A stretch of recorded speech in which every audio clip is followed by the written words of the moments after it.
We are live and direct now. Good morning, good afternoon, good evening, depending on your time zone.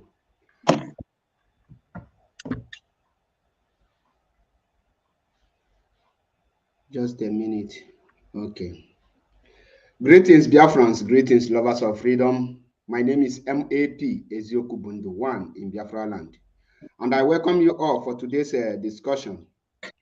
As you can see, we are here this morning or this afternoon, this evening, depending on your time zone or whenever you come across this video. We are here to learn and also to discuss.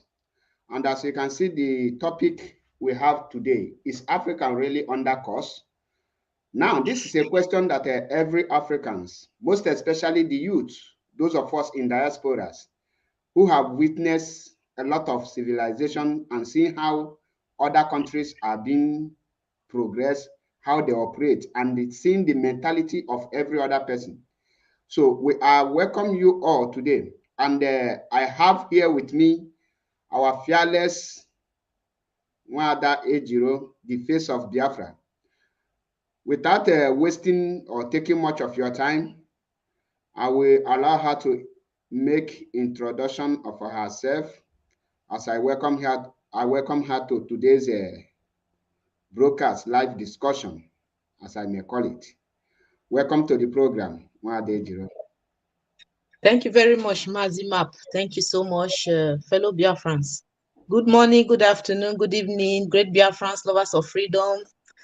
I greet our supreme leader, Mazi Nnamdi Kanu, the Olorogu of Biafra land.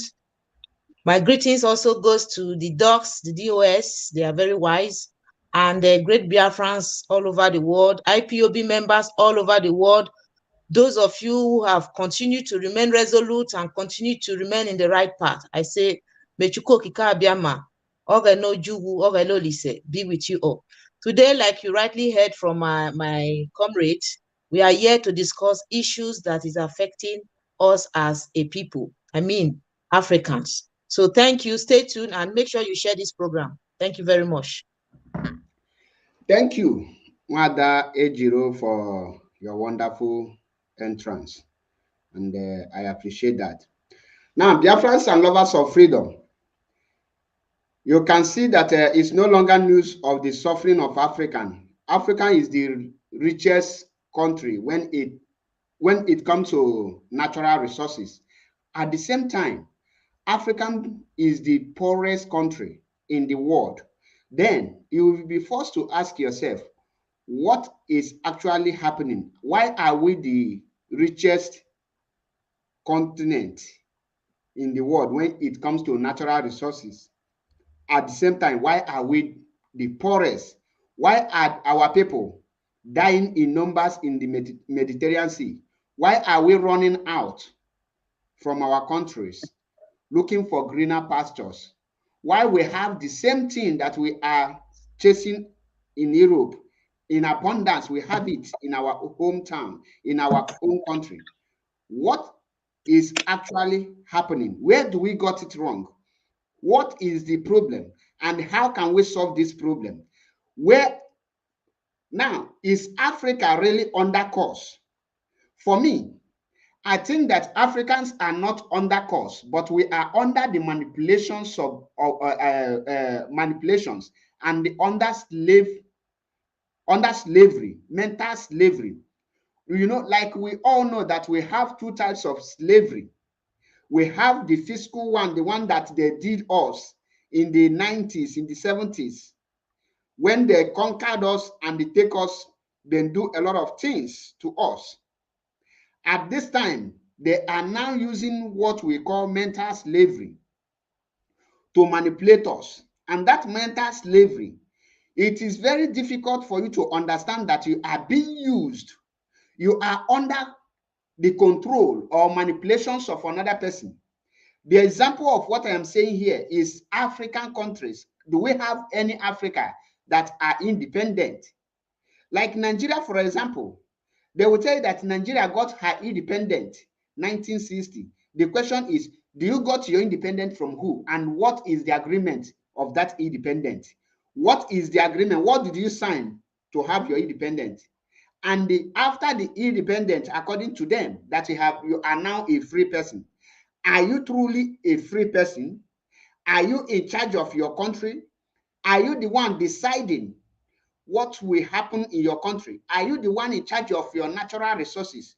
Who are the people selling or mining your natural resources? For example, in Borno State, californium was discovered, and that californium that was discovered in Borno State can make Nigeria 10 times better than Dubai, 10 times better than Kuwait, 10 times better than any country, and it will make Nigeria to be competing with the countries like America, Canada, London, mention but few. But yet, we are still feeding from hands to mouth. What is the cause? What is our problem? You look at, we have oil, and all of us know that fuel comes from oil, kerosene comes from oil, gas comes from oil. Yet, you are buying fuel for almost 800, 600 per a liter. You are importing fuel. What is the cause and what is the solution? Are we under cost? Look at Niger, for example. Niger have uranium and they are suffering. France is controlling 95% of Niger national resources, national reserve, which means there is no country in Africa that have their reserve in Africa. All of them submit their reserves to other nations, to other countries. That is why I ask this question. Are we really under slavery? If yes, in what aspect? If we are not under slavery, this question comes to our sister Nwada Ejiro, because I need to know the reason why Africans, most especially the youth, have failed to start asking questions. What is the cause of the poverty? What is the cause of undevelopment? What is the cause of there's no job opportunities, no factories, no company, nothing like production, nothing is productive in Africa. And the youth are folding their hands. None of them deem it right to rise up and to make a good demand. At this junction, I ask you, I over to you, Nwada Ejiro. What do you think that is the problem of Africa? And how do you think that we can come out from this mess? Remember, when we say Africa, there is no country in Africa that is exemption. All of us are suffering the same thing. Thank you, Nwada. The mic is yours.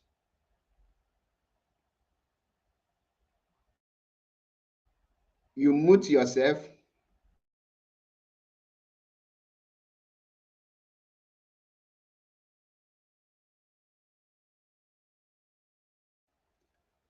Sorry, Nwada Ejiro, your mic is mute. Unmute yourself, please. Oh, sorry, you're right. Yeah, I didn't want the noise from my background to distract you while you were talking. So thank you for that. I said, thank you very much for your wonderful presentation, for presenting this program, this topic the way it is. And there is a reason why we decide to choose this topic. You know, from time to time, we'll be talking about issues like this. You know, we'll be expatiating, we'll be treating issues that affect Africa as a whole. Okay, so we decided to choose this topic because we have been coming across our people believing that some of them, not all, of course. For me, I don't believe that Africa is cursed. I know what is happening to Africa, and I know how the problem can be tackled. But there are some Africans who believe that Africa is cursed. Why? Because Africa is rich when it comes to natural resources and minerals. Okay, there is no continent on planet Earth that is as blessed as Africa, but yet Africa happens to be one of the poorest continents in the world. So why? So these are the things we need to, the questions we need to ask ourselves, and we need to diagnose what is the cause. Why is it that a country, for example, let me use Nigeria. Nigeria is the fifth oil producing country in the whole world, and Nigeria is the world poverty capital. Is it normal? You know, you start asking yourself. So there are some people who may come out to say, Oh, because they are costs, because it's not normal that you have the riches, you have the wealth, you have everything that it takes for you to have a good life, to have infrastructure, for your citizens to have all the amenities that other developed countries today are enjoying. You have all these things, yet people are still seeing you as a third world nation. So what is the problem? Is it that you are really cursed? Do you want to agree or accept that you are cursed, or you are just trying to shy away from the reality? So we have come here today to rub minds with our brothers and sisters. Some of them who believe that Africa is cursed. We want them to tell us, why do they believe that, or why do they feel that Africa is cursed? And those who believe that Africa is not cursed, like me, I do not believe that Africa is cursed, because Africa, as far as I am concerned, is the most blessed nation on earth. There is nothing you will look for in Africa that you will not find it. Talking about the weather, you have very good weather from January to December. The weather is very friendly. Okay, talking about the agriculture, Africa has good soil. There is nothing you will plant in African soil that it will not grow, organically. Talking about water, we have sea, we have rivers, we have lakes, we have everything, streams, anything you can think of. These waters are very pure. They are not polluted. So if you dig a ground, you need water. You dig the ground in Africa, you can have natural water. Sometimes we can call it ring well on well. I could remember when I was growing up, my father used to have a ring well in our compound, and the water is very, very pure, not treated at all. So we drink from this water. But today, what is happening? You see people suffering. They do not want to know, or they are trying to shy away from the reason why they are suffering instead of them to tackle it. So some Africans are trying to admit, because for you to say that you are cursed, it means you want to admit, you want to accept the situation. You don't want to do anything to change the situation. That is why some of them are saying they are cursed. So today, we have come out today to hear from our people, and also to share our own knowledge of what we feel that is happening in Africa, and how we feel that the solution, to find a solution on how to solve some of this problem. It's not something that that you just close your eyes and it will be done. It's a gradual process. But the most important thing is that we are here to hear from our audience, and at the same time to also share what we feel that, yes, this is what is holding us backward, and this is the only way for us to get it right. So I believe that as time goes on, we'll be expatiating on this very topic. So that is all I have to say for now. Thank you very much, my comrade. I'm not hearing you. Thank you, Okay. my sister, for your wonderful explanation. Now, I think if you wish to join this very program, you can request to do so, because we are here for live discussion for everyone. So feel free to join the discussion. The link is there. And if you wish to call in, the number to still call is also +39. I think if some people feel to call in, are they free to call? Yes, they are free. But before we do that, there is an article where I would like to, read, why I feel that some people who believe that they are cursed, where they got that notion from.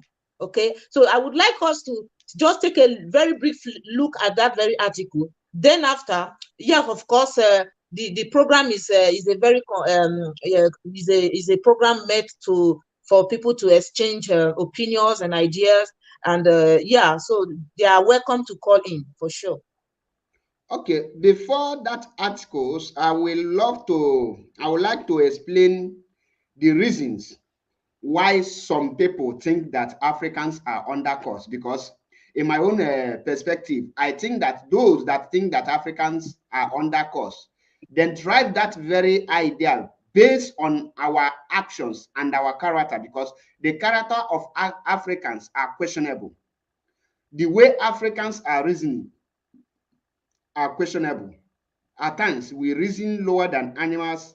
At times, we see our enemies, we see our problem, but we lack the power to confront our problem. For example, when you check countries like China, that is one of the leading country world power today, you see that as of 18th, 19th century, China was not doing well. Undermine that they has the population, but they are not as powerful as they are today. The question is, what happened? Bring it to Japan. There was a time that Japan was dominated by Christian, that within 15 years, they were able to build more than 50,000 churches. And that brought Japan to backward. Instead of Japan becoming great, they were waiting for the God, or they are praying for God to come and do the physical job that they need to do. When you pray, you ask God to help you spiritually. Things that need to be done physically, you need to use your two hands to do it. This is where African got it wrong. Now, when China needed to rise up, China demolished all the churches in their destiny, in their country, and they embark in what we call bloody revolution that gave birth to to Taiwan today. Because the evil politicians that was chased out from China are the people that formed Taiwan. They are the most rich people. The history is there. You can make a research. Now, when the main China people chased those evil politicians and they erected their own constitution, make their own law, they put the people that will enforce that law, to the extent that if you are holding any post, a government post, and you embezzle money or chop money, your penalty is death penalty by hanging. Now, those people that embezzle Chinese money, they are the people that ran away and formed Taiwan. And that is why China government up to today is telling the world that they are going to take over Taiwan, because they still believe that Taiwan is their property. Because everything that was built in Taiwan was money that was meant for the public. Those individuals took it away. Now, China have retraced their step. They embark. Yes, they lost a lot of things. They lost individuals. They lost prominent men. The people died. People paid the utmost price. But today, China is more than going to, I think, almost 2 million in population. Now, come to Japan. Japan, I have forgotten the name of the king. When he rose to power, he demolished those, he beheaded those leaders of those churches. He did not spare them. He did not demolish the churches. He beheaded all of them before demolishing the church. And he made them to believe that you need to work before you eat. Today, Japan is one of the most powerful countries, because when you come for electronics things, Japan is one of the best in terms of production of anything that has to do with electronics. Now, come to Africa. Africa was divided into two. The Christian religious people take one side, the Muslim take the other side. Now, when you check the two sides, these are what they used to divide Africa. The Africa, now the Africa we are talking about today, before the religion Christian and Christian religion and the Muslim came to Africa, Africa have their way of life. And they got Africa because Africa were known to worship their God. And we are not good in keeping history. That is why none of the African countries were able to keep the record of what their forefathers were doing before the invasion of the Muslim and the Christian. That is why when you see people say that Africans are undercourse, I don't blame them, because our characters and the way we behave is questionable. It's like asking someone, how can you abandon your culture, your way of life, and accept a total something you know nothing about? and they start fighting to defend it, and they start fighting to get those things. And the people that brought this thing to you, they are not fighting for it the way you are fighting for it. For example, the Niger Republic, which Niger Republic, 99, if I'm not mistaken, is a Muslim. France that is controlling them is not a Muslim. France is not a Muslim country. Are you aware of this?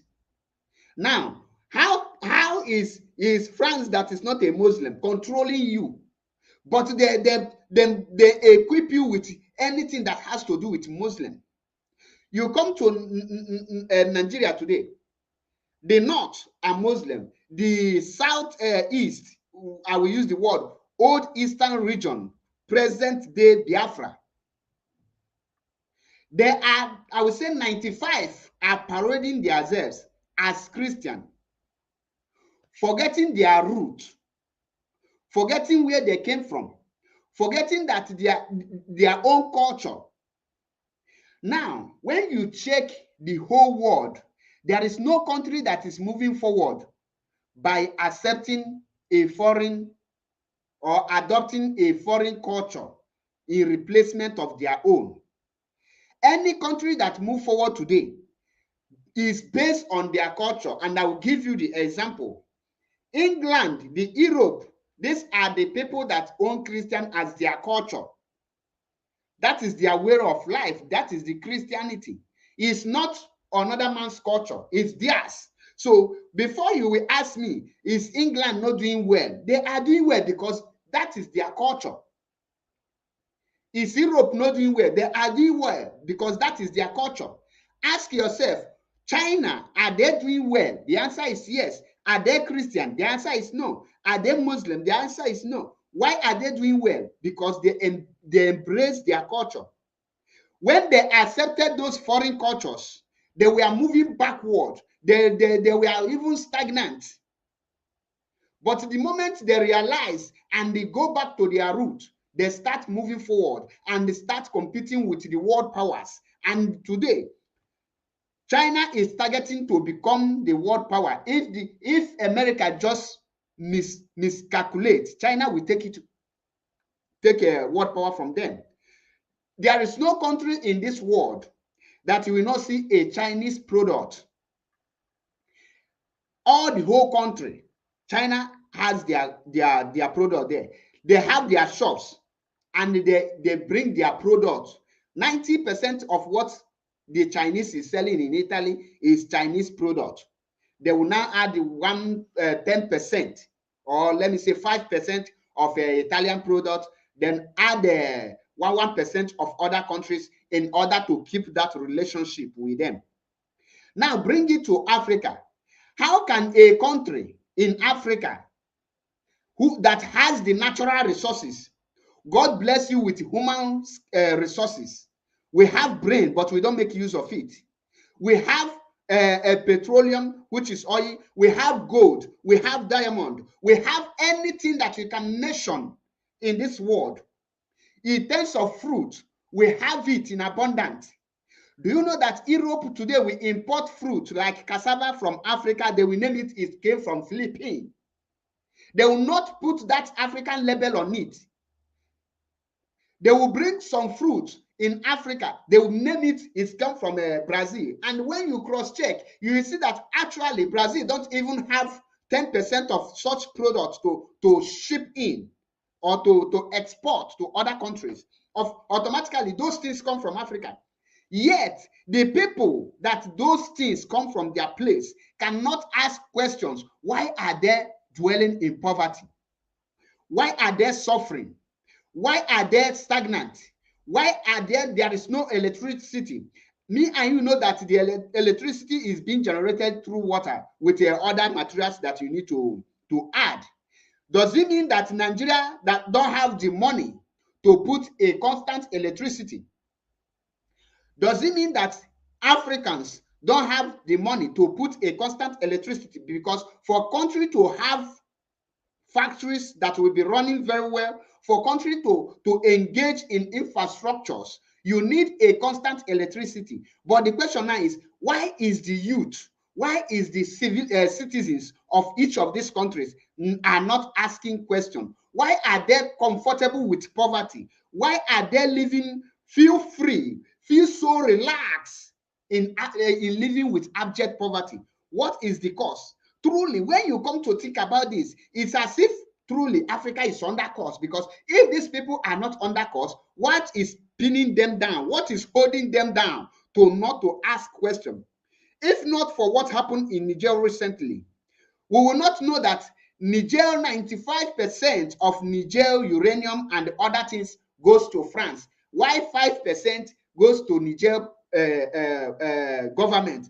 Out of that 5%, every year the government need to go and make account to France government, and the Niger Republic Reserve are in France. Automatically, that freedom is not given. It was given on just a mere paper, but fiscally it is not given to them. But the question is why is the people so comfortable with this kind of punishment? Is their skins not telling them that we have suffered enough? Are they not seeing how other countries are being run? India embraced their culture. India landed in the moon last 2 months, if I'm not mistaken. That is a great achievement. When you talk about military might, when you talk about missiles in terms of weapon, India is among the countries that you need to fear. When India speak to the world powers, they pay attention because India has something to offer to them. Now, those nuclear weapons that was built or every countries are building, the materials that you are using to build them come from Africa. And Africa don't have any missiles nor any weapon. Not even ordinary guns they cannot produce. Now, and they are relaxed. Apple phone is one of the popular or the most used phone in the world. Because when I say Apple phone, not just ordinary phone, because when you talk about Apple phone, Apple laptop is also there. iPhone, all is iPhone, Apple product. And the materials they are using to produce this thing come from Uganda.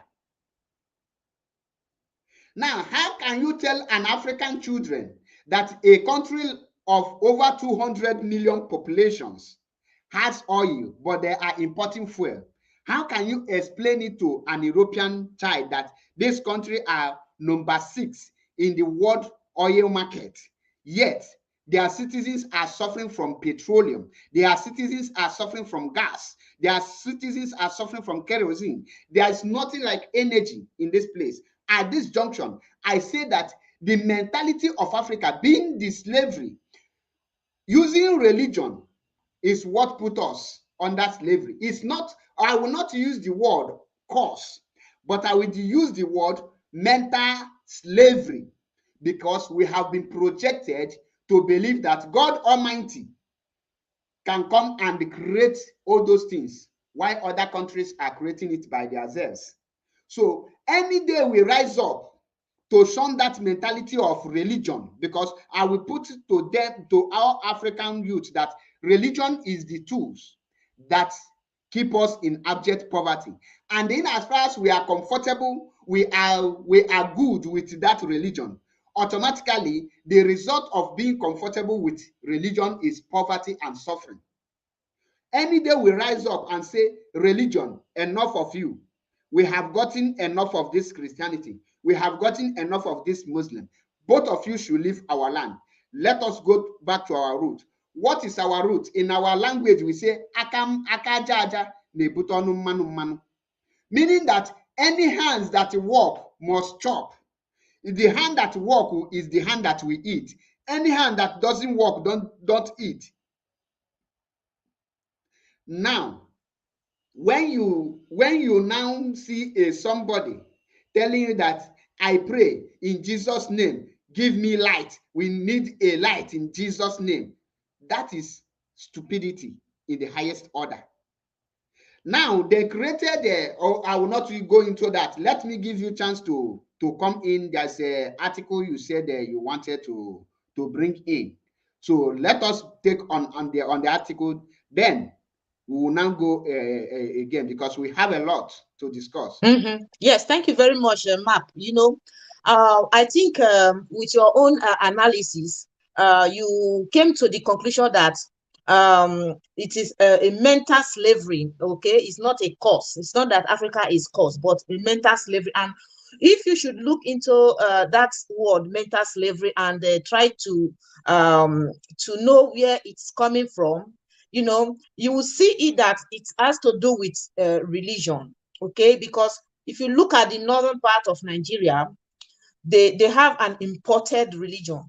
If you look at the southern part of Nigeria, they also have an imported religion. Like you talked about other countries, you make an example of Japan and China, India, that have their culture, that have their language, that have their religion. Okay, so these things are things that unify a people.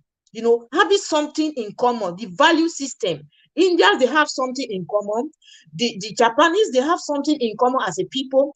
The Chinese people, they have something in common as a people. But when you come back to Africa, for example, if you look very well in these world summits that they usually go for, world summit, etc., or even the last Africa summit, you will notice that every country are speaking their language. The Frenchman that comes there will speak French. It doesn't care if you don't hear his French language. You just have to put something in your ear and it will be translating. Then the Spanish man will come and speak Spanish. The Italian will come and you speak Italian. Okay, so etc. Chinese man will not come and be speaking English or speak French. Chinese man will come and speak his Chinese language. But when it comes to the turn of any African leader to speak, it's either they speak French or they speak English. So what does that tell you? It tells you that Africa has adopted everything that has been given to them.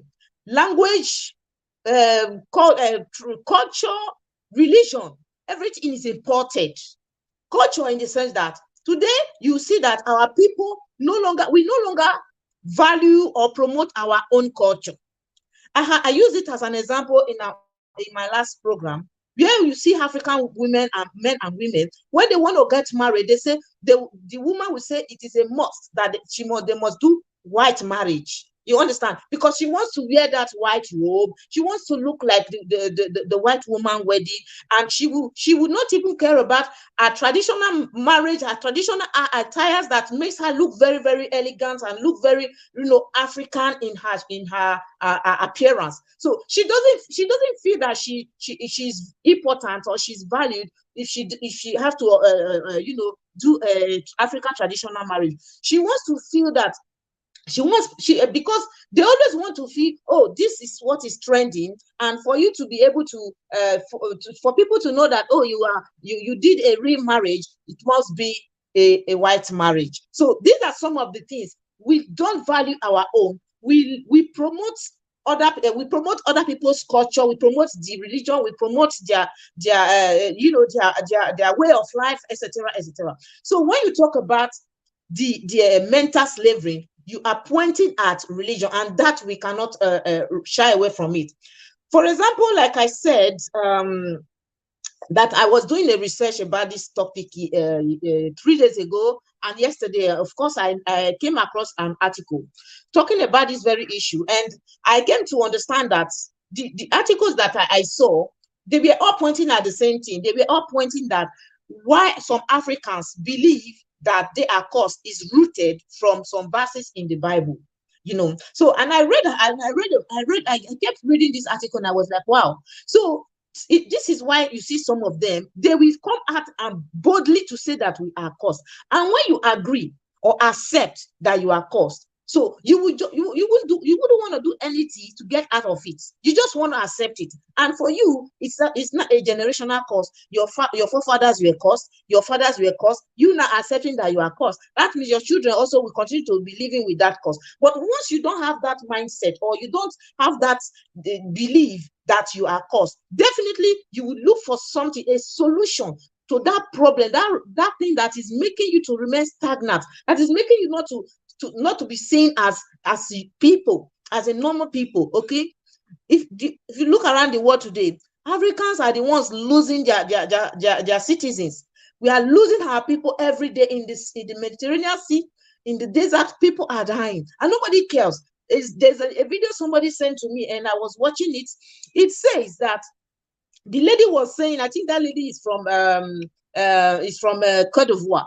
She was addressing the French population and she was saying that if it is the French people that are drowning in the sea, that are dying in this in the desert, that the earth would have opened, that everybody will enter in if they don't find a solution to it. But as it has to do with the African lives, nobody really cares. So what I really think when you talk about pointing at mental slavery, I think that is just the problem, the mental slavery, and it points at being very, very religious. Sometimes I wonder, how come that Africans are so religious up to the extent that they don't even value their freedom? They value religion more than their freedom, even though there is full evidence that the religion has never done anything good to the African man. Today, if you go to Nigeria, I will use Nigeria as an example. Nigerians are suffering. Forget about the few percent that are manipulating others. Forget about those that you see on social media with 11 cars, with 12 cars, like Dino and all those people, the politicians. The population of Nigeria, about 60 or 70% of Nigerians are suffering. Okay, these people cannot afford a 3 square meal per day. So you don't look at the politicians and use it to joy that, oh, every Nigerians are not suffering. Nigerians are suffering. Why are they suffering? Have they not been praying? Have they not been praying? The answer is yes. They have been praying for years. So how come they are still in that mess? How come the situation is degrading? There is a reason why this thing is happening, and there is something that Africans are supposed to do, which they are trying to shy away from it. They don't want to do it. So now the question we are asking on this very topic is Africans, is Africa cursed?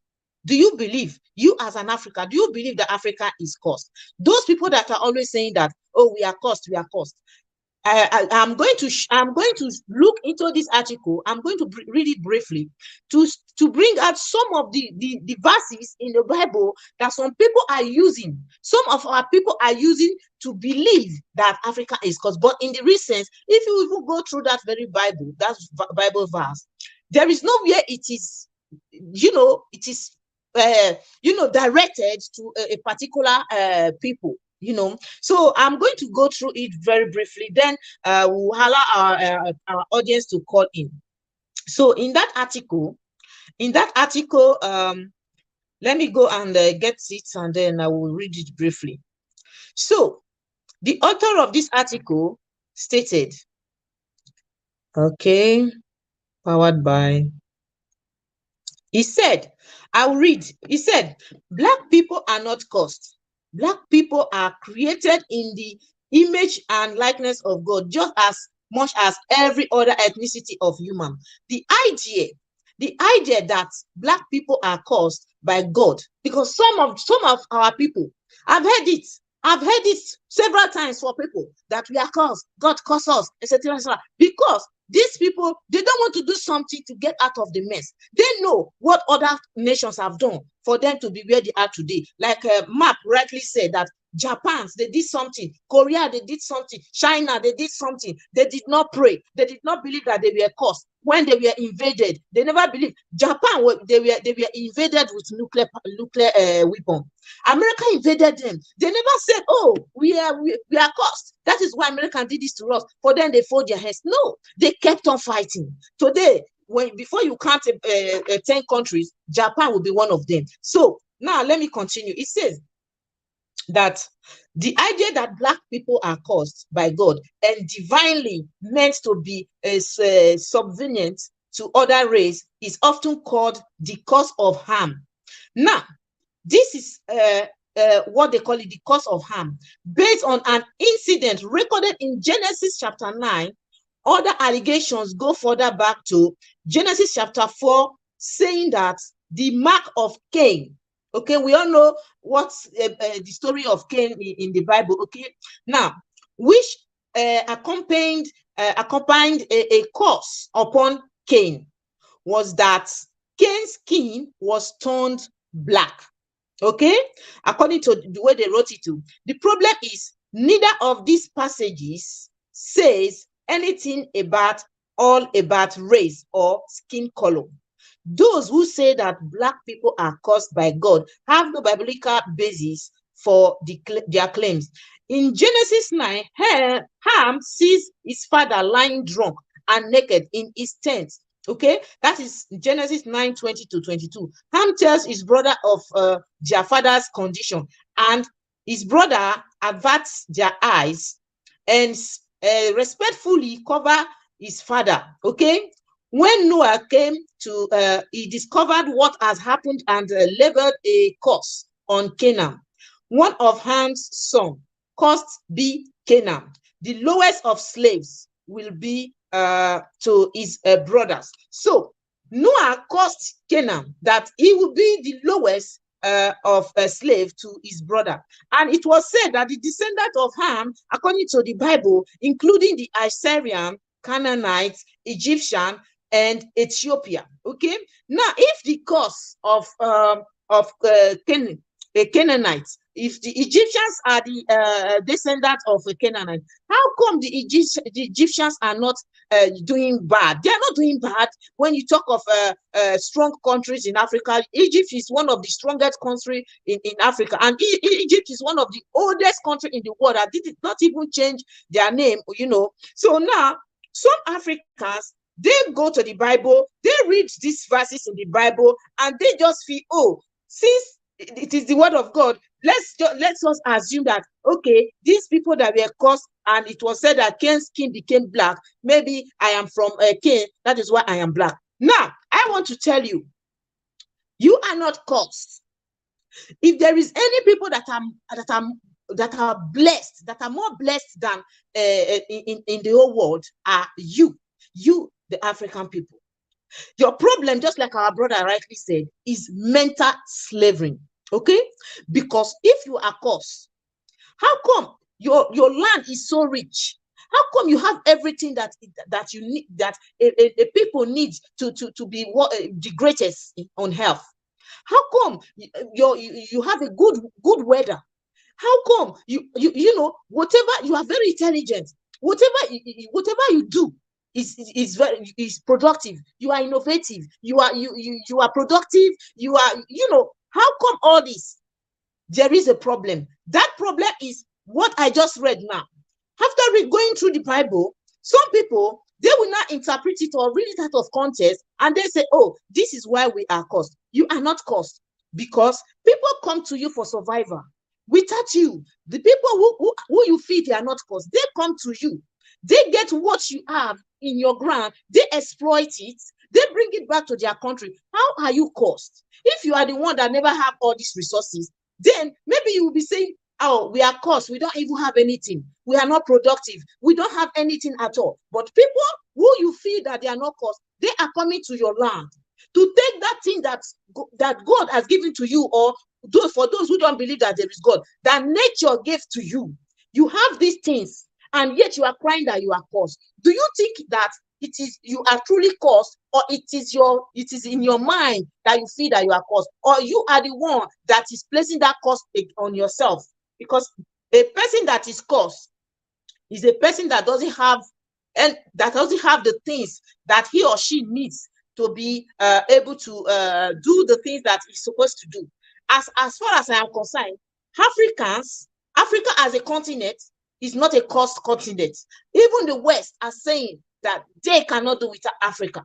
America is saying the same thing. They cannot do without Africa. How come you are not saying you are cursed? So the problem is really mental enslavement. And that is what we are going to get rid of. And how are we going to do that? We are still going to say it in this very platform, in this topic. And we also appreciate our people who are watching us out there. If you know you have one or two things to add to this topic, you know that, yes, you want to come to tell us that, yes, Africa is cursed, and these are the reasons why Africa is cursed, you are also welcome. So, M.A.P, I will leave it here for now. Thank you very much.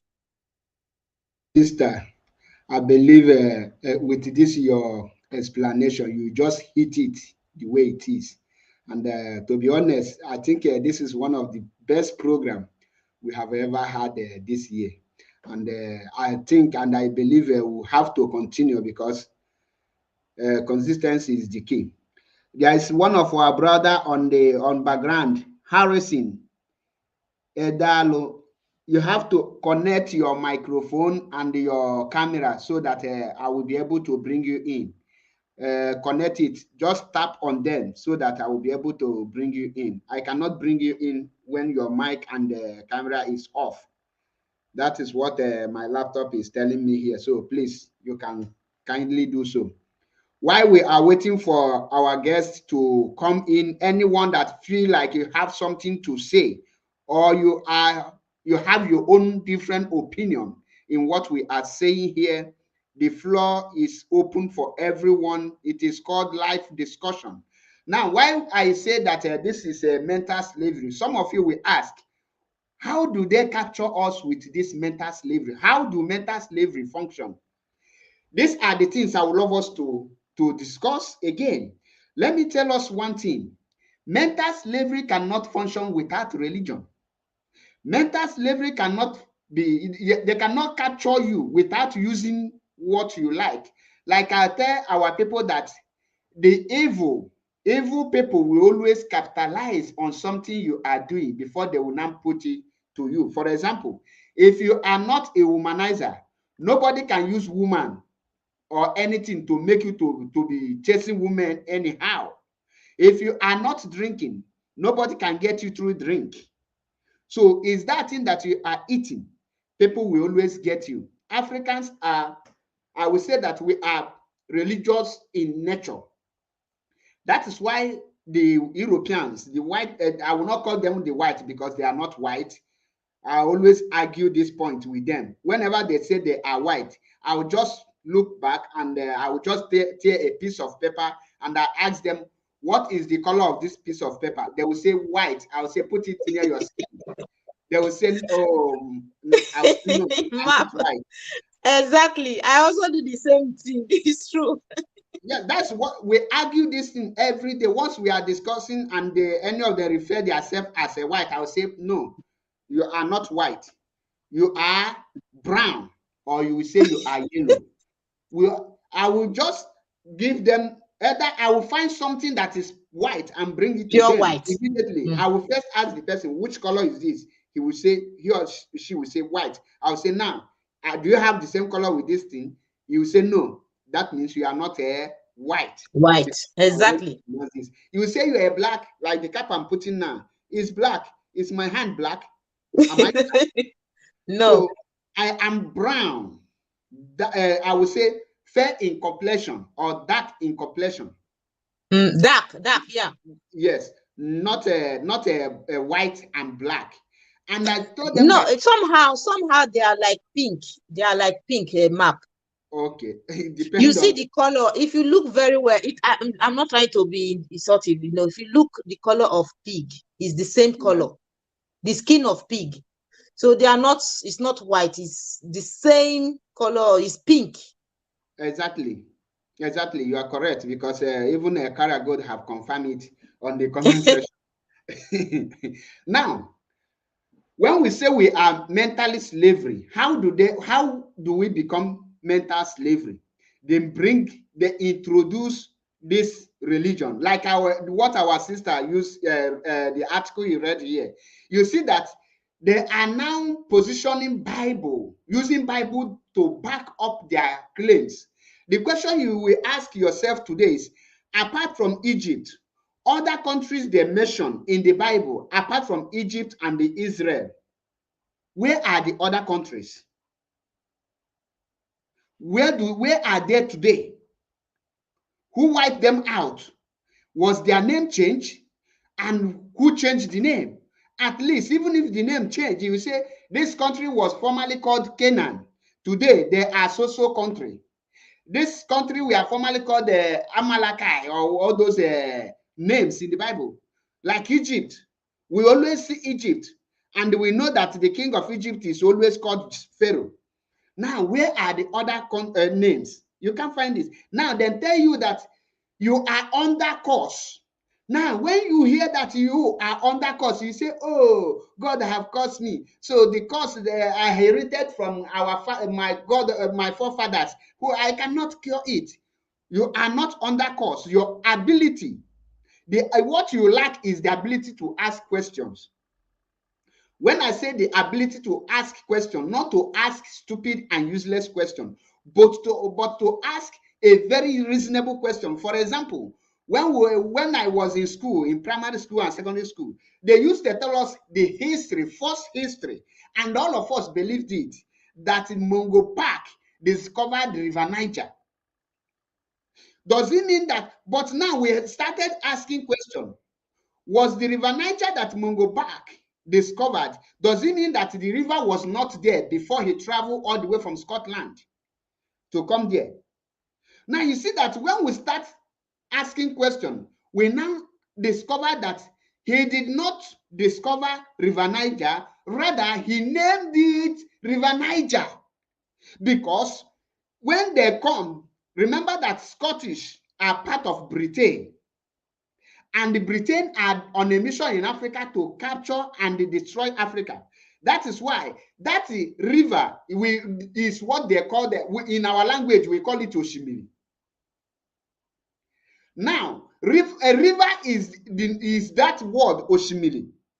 Now, that Niger is the name of the company the Britain is using, and is the name of the royal company. You have Royal Niger Company.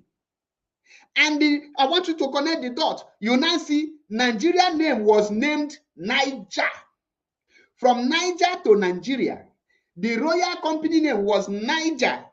Now they discovered that they want to name that river. They now call it River Niger, always connecting that royal company name, because they want to establish that name of that country to be more famous, to conquer, to dominate you. So why didn't they name the river after the people's language? But for you to start thinking, oh, he now discovered it, you will ask yourself, what is the name discovering? Discovering is somebody who finds something that nobody have ever found. Nobody knows about it. You are the first person to discover it.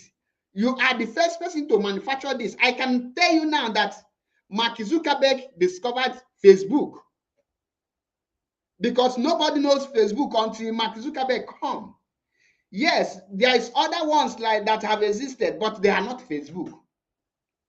I can tell you, okay, what again I can use as an example for you to understand what discovering is all about. Discovering. Nwada Ejiro, I think you can come in here to help give example of that word discovering, because, for example, now oil was discovered in Nigeria. M.A.P, you are right. You are very correct. The river has been there before he came. So how can he discover the river? And like you rightly said, yes, he gave the name, but he did not discover that river. That river has been there. So when you discover something, you are the one that the first person that discover it. So they will give you that benefit and that title as the person that discover so thing. Like the first man that created the robot, the first person that went to the moon, the first person that discovered that Africa, the first Westerners that traveled to Africa, those were the first people. They will give it to them that they are the first people that went to discover the African people. Okay, so this guy did not discover River Niger in any way. River Niger has been there. It did not just come and the river just started flowing. They will say, oh, it's the one that discovered it. So you are very right. He did not discover it. Thank you. Now, but do you know that even as it is today, I still believe that, because those days we used to, if you don't write it that is the one that discovered, you will fail that test. Up to today, I think some schools are still parading it. Okay. Now, so these are things people need to work on. Yes, you see that these people then sold that narrative to us and we buy it. If we don't start asking questions, does it mean that our forefathers don't fetch that water from that river? Does it mean that our forefathers don't fish in that river? How come he discovered it? You will see that you will not believe it, because you write this thing as a in our common entrance, it always come out, most especially in the geography. I think geography and the social, is it not a social, what is it called then? Yes, in geography. In geography, it always come out, and social studies. Social studies. Now, you answer it because this is what they told you. The Bible, they now bring the same thing with Bible to use that the same slavery. When I say that Jesus never existed anywhere, not to talk of being fake, because when you say something is fake, that means there is original. Without original, there will be no fake. And without fake, you only have original. This one is that he have not existed anywhere, because the word J was invented in 1945, Abi. Now, where was Jesus? How do they write the name J? When you study your Bible book, you see that the book, they tell you that the name, somebody will be born and he will be called Emmanuel. And the meaning of Emmanuel is God is with me. But today they are telling you that Jesus is God. Some are telling you that there is no difference between Jesus and God, because they want to make sure that you think the way they want you to think. Now, when they tell you that Africans are undercost, the reason they will not tell you, they will use the Bible to back it up. They not tell you that you are a black. Does it mean that every black person is Africa? Does it mean that Brazil, are they not black? India, are they not black? Japan was also black people. Before they use ethnic cleansing to kill them, and they replace them with the brown, the pink colored people. Now, they now want to make your brain to be thinking, oh, I am lower. The question, the only difference between you and these people is that they always ask questions and they always take the right actions. What are the right actions they are taking? If the resources in Africa are in Europe, there will not burn any African person where to come in Europe to take it. Just take a good look at Russia. Russia is only one country, is shaking the whole wide world. Why do you think that they cannot shake Russia, or they cannot destroy Russia? The reason is because Germany is using Russia gas energy. Almost the whole Europe is benefiting or is buying from Russia, because Russia is the only country that has the kind of natural resources Africa has in the whole Europe. Other countries might have, but it will not be that much. So now you see that Russia have used their own brain to use every of their natural resources into creativity. They use, because when you have natural resources, you need human resources to develop, to make use of that natural resources. When you have natural resources and you lack the human resources, because when you have human resources, you will be able to be thinking how to convert raw material to something, other things. Now, Queen Elizabeth, the cap she's wearing is diamond and gold. England is one of the countries that has the largest number of gold reserve, but England don't have gold as their natural resources. Ask yourself, where are the gold they are now putting in their reserve? Where does it come from? It comes from Sierra Leone, South Africa, Ghana, and the other part of African countries. France today has nuclear weapons, and the uranium that they use to power all their power plants come from Africa. Ask yourself, what can we do to solve our problem? The question every African need to be asking themselves now is, what is the solution to this mess we are into?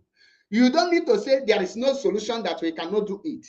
We have the capacity and the power to do whatever we want to do. But the question is, are we ready to do it? Have we discovered our capacity? Have we discovered who we are? Can we truly go back to our root?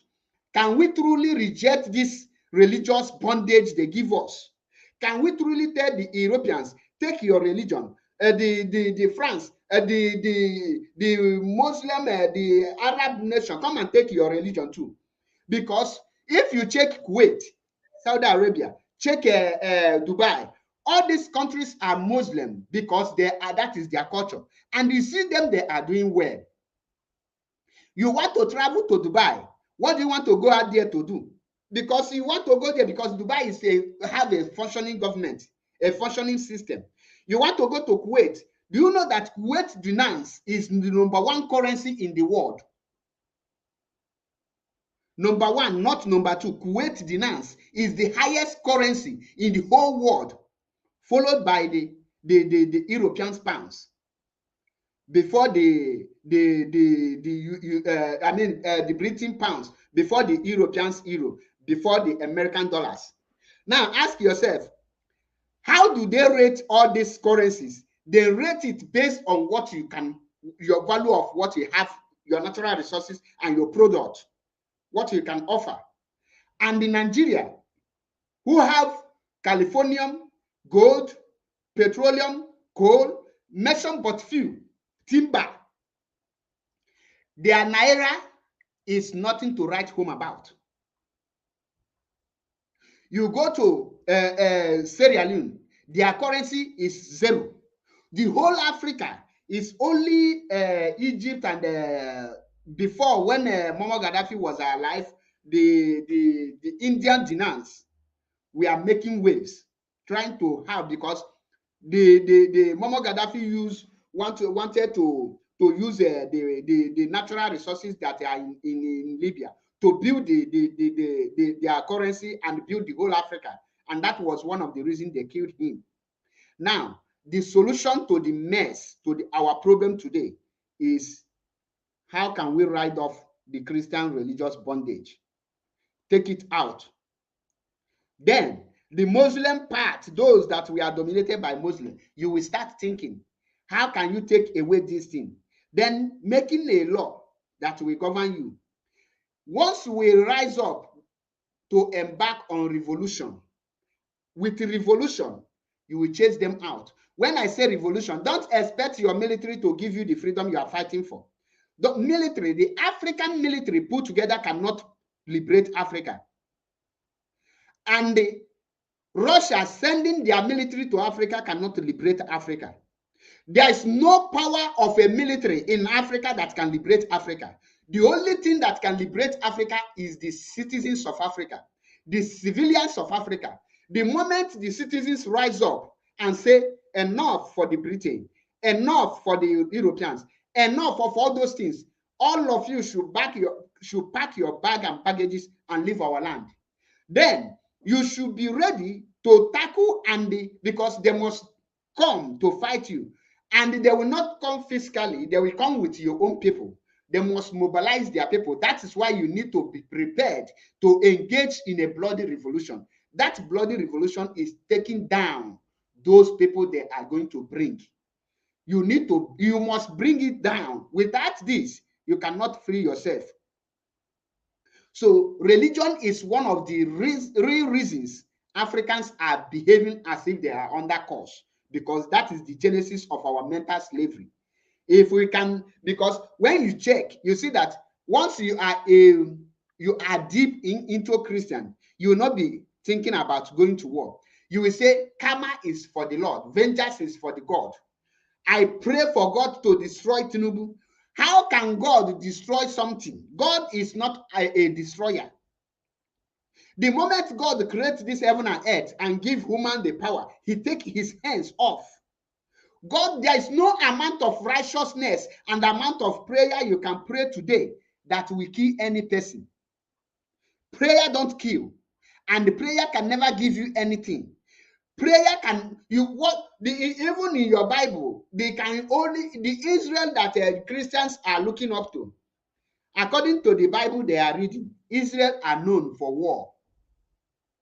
They fight, they always pray, and they will go into war. Now, if you truly are a Christian, why can't you pray and go into war? Why do you not pray and wait for that prayer to start killing your enemies? Even the only place where God said that he answered Israel without going into a war, he suffered them. It is better for them to go into war. And that place, I will give you to go and find out. The wall of Jericho. He instructed them to run it 7 times. Now ask yourself, the large of the wall that covered a country is like somebody asking you to run Ghana 7 times. That is the highest punishment. It's better you go to war. So when you read, you see that they are telling you that this thing is impossible. But if they want you to use your brain to decode that this thing is impossible, you can somebody want Nigeria to destroy, they go and run Nigeria 7 times. You will start from Abuja, you will run, you reach Lagos. You from Lagos, you run, you come Anambra. You from there, you now go round it 1, you round it again 2.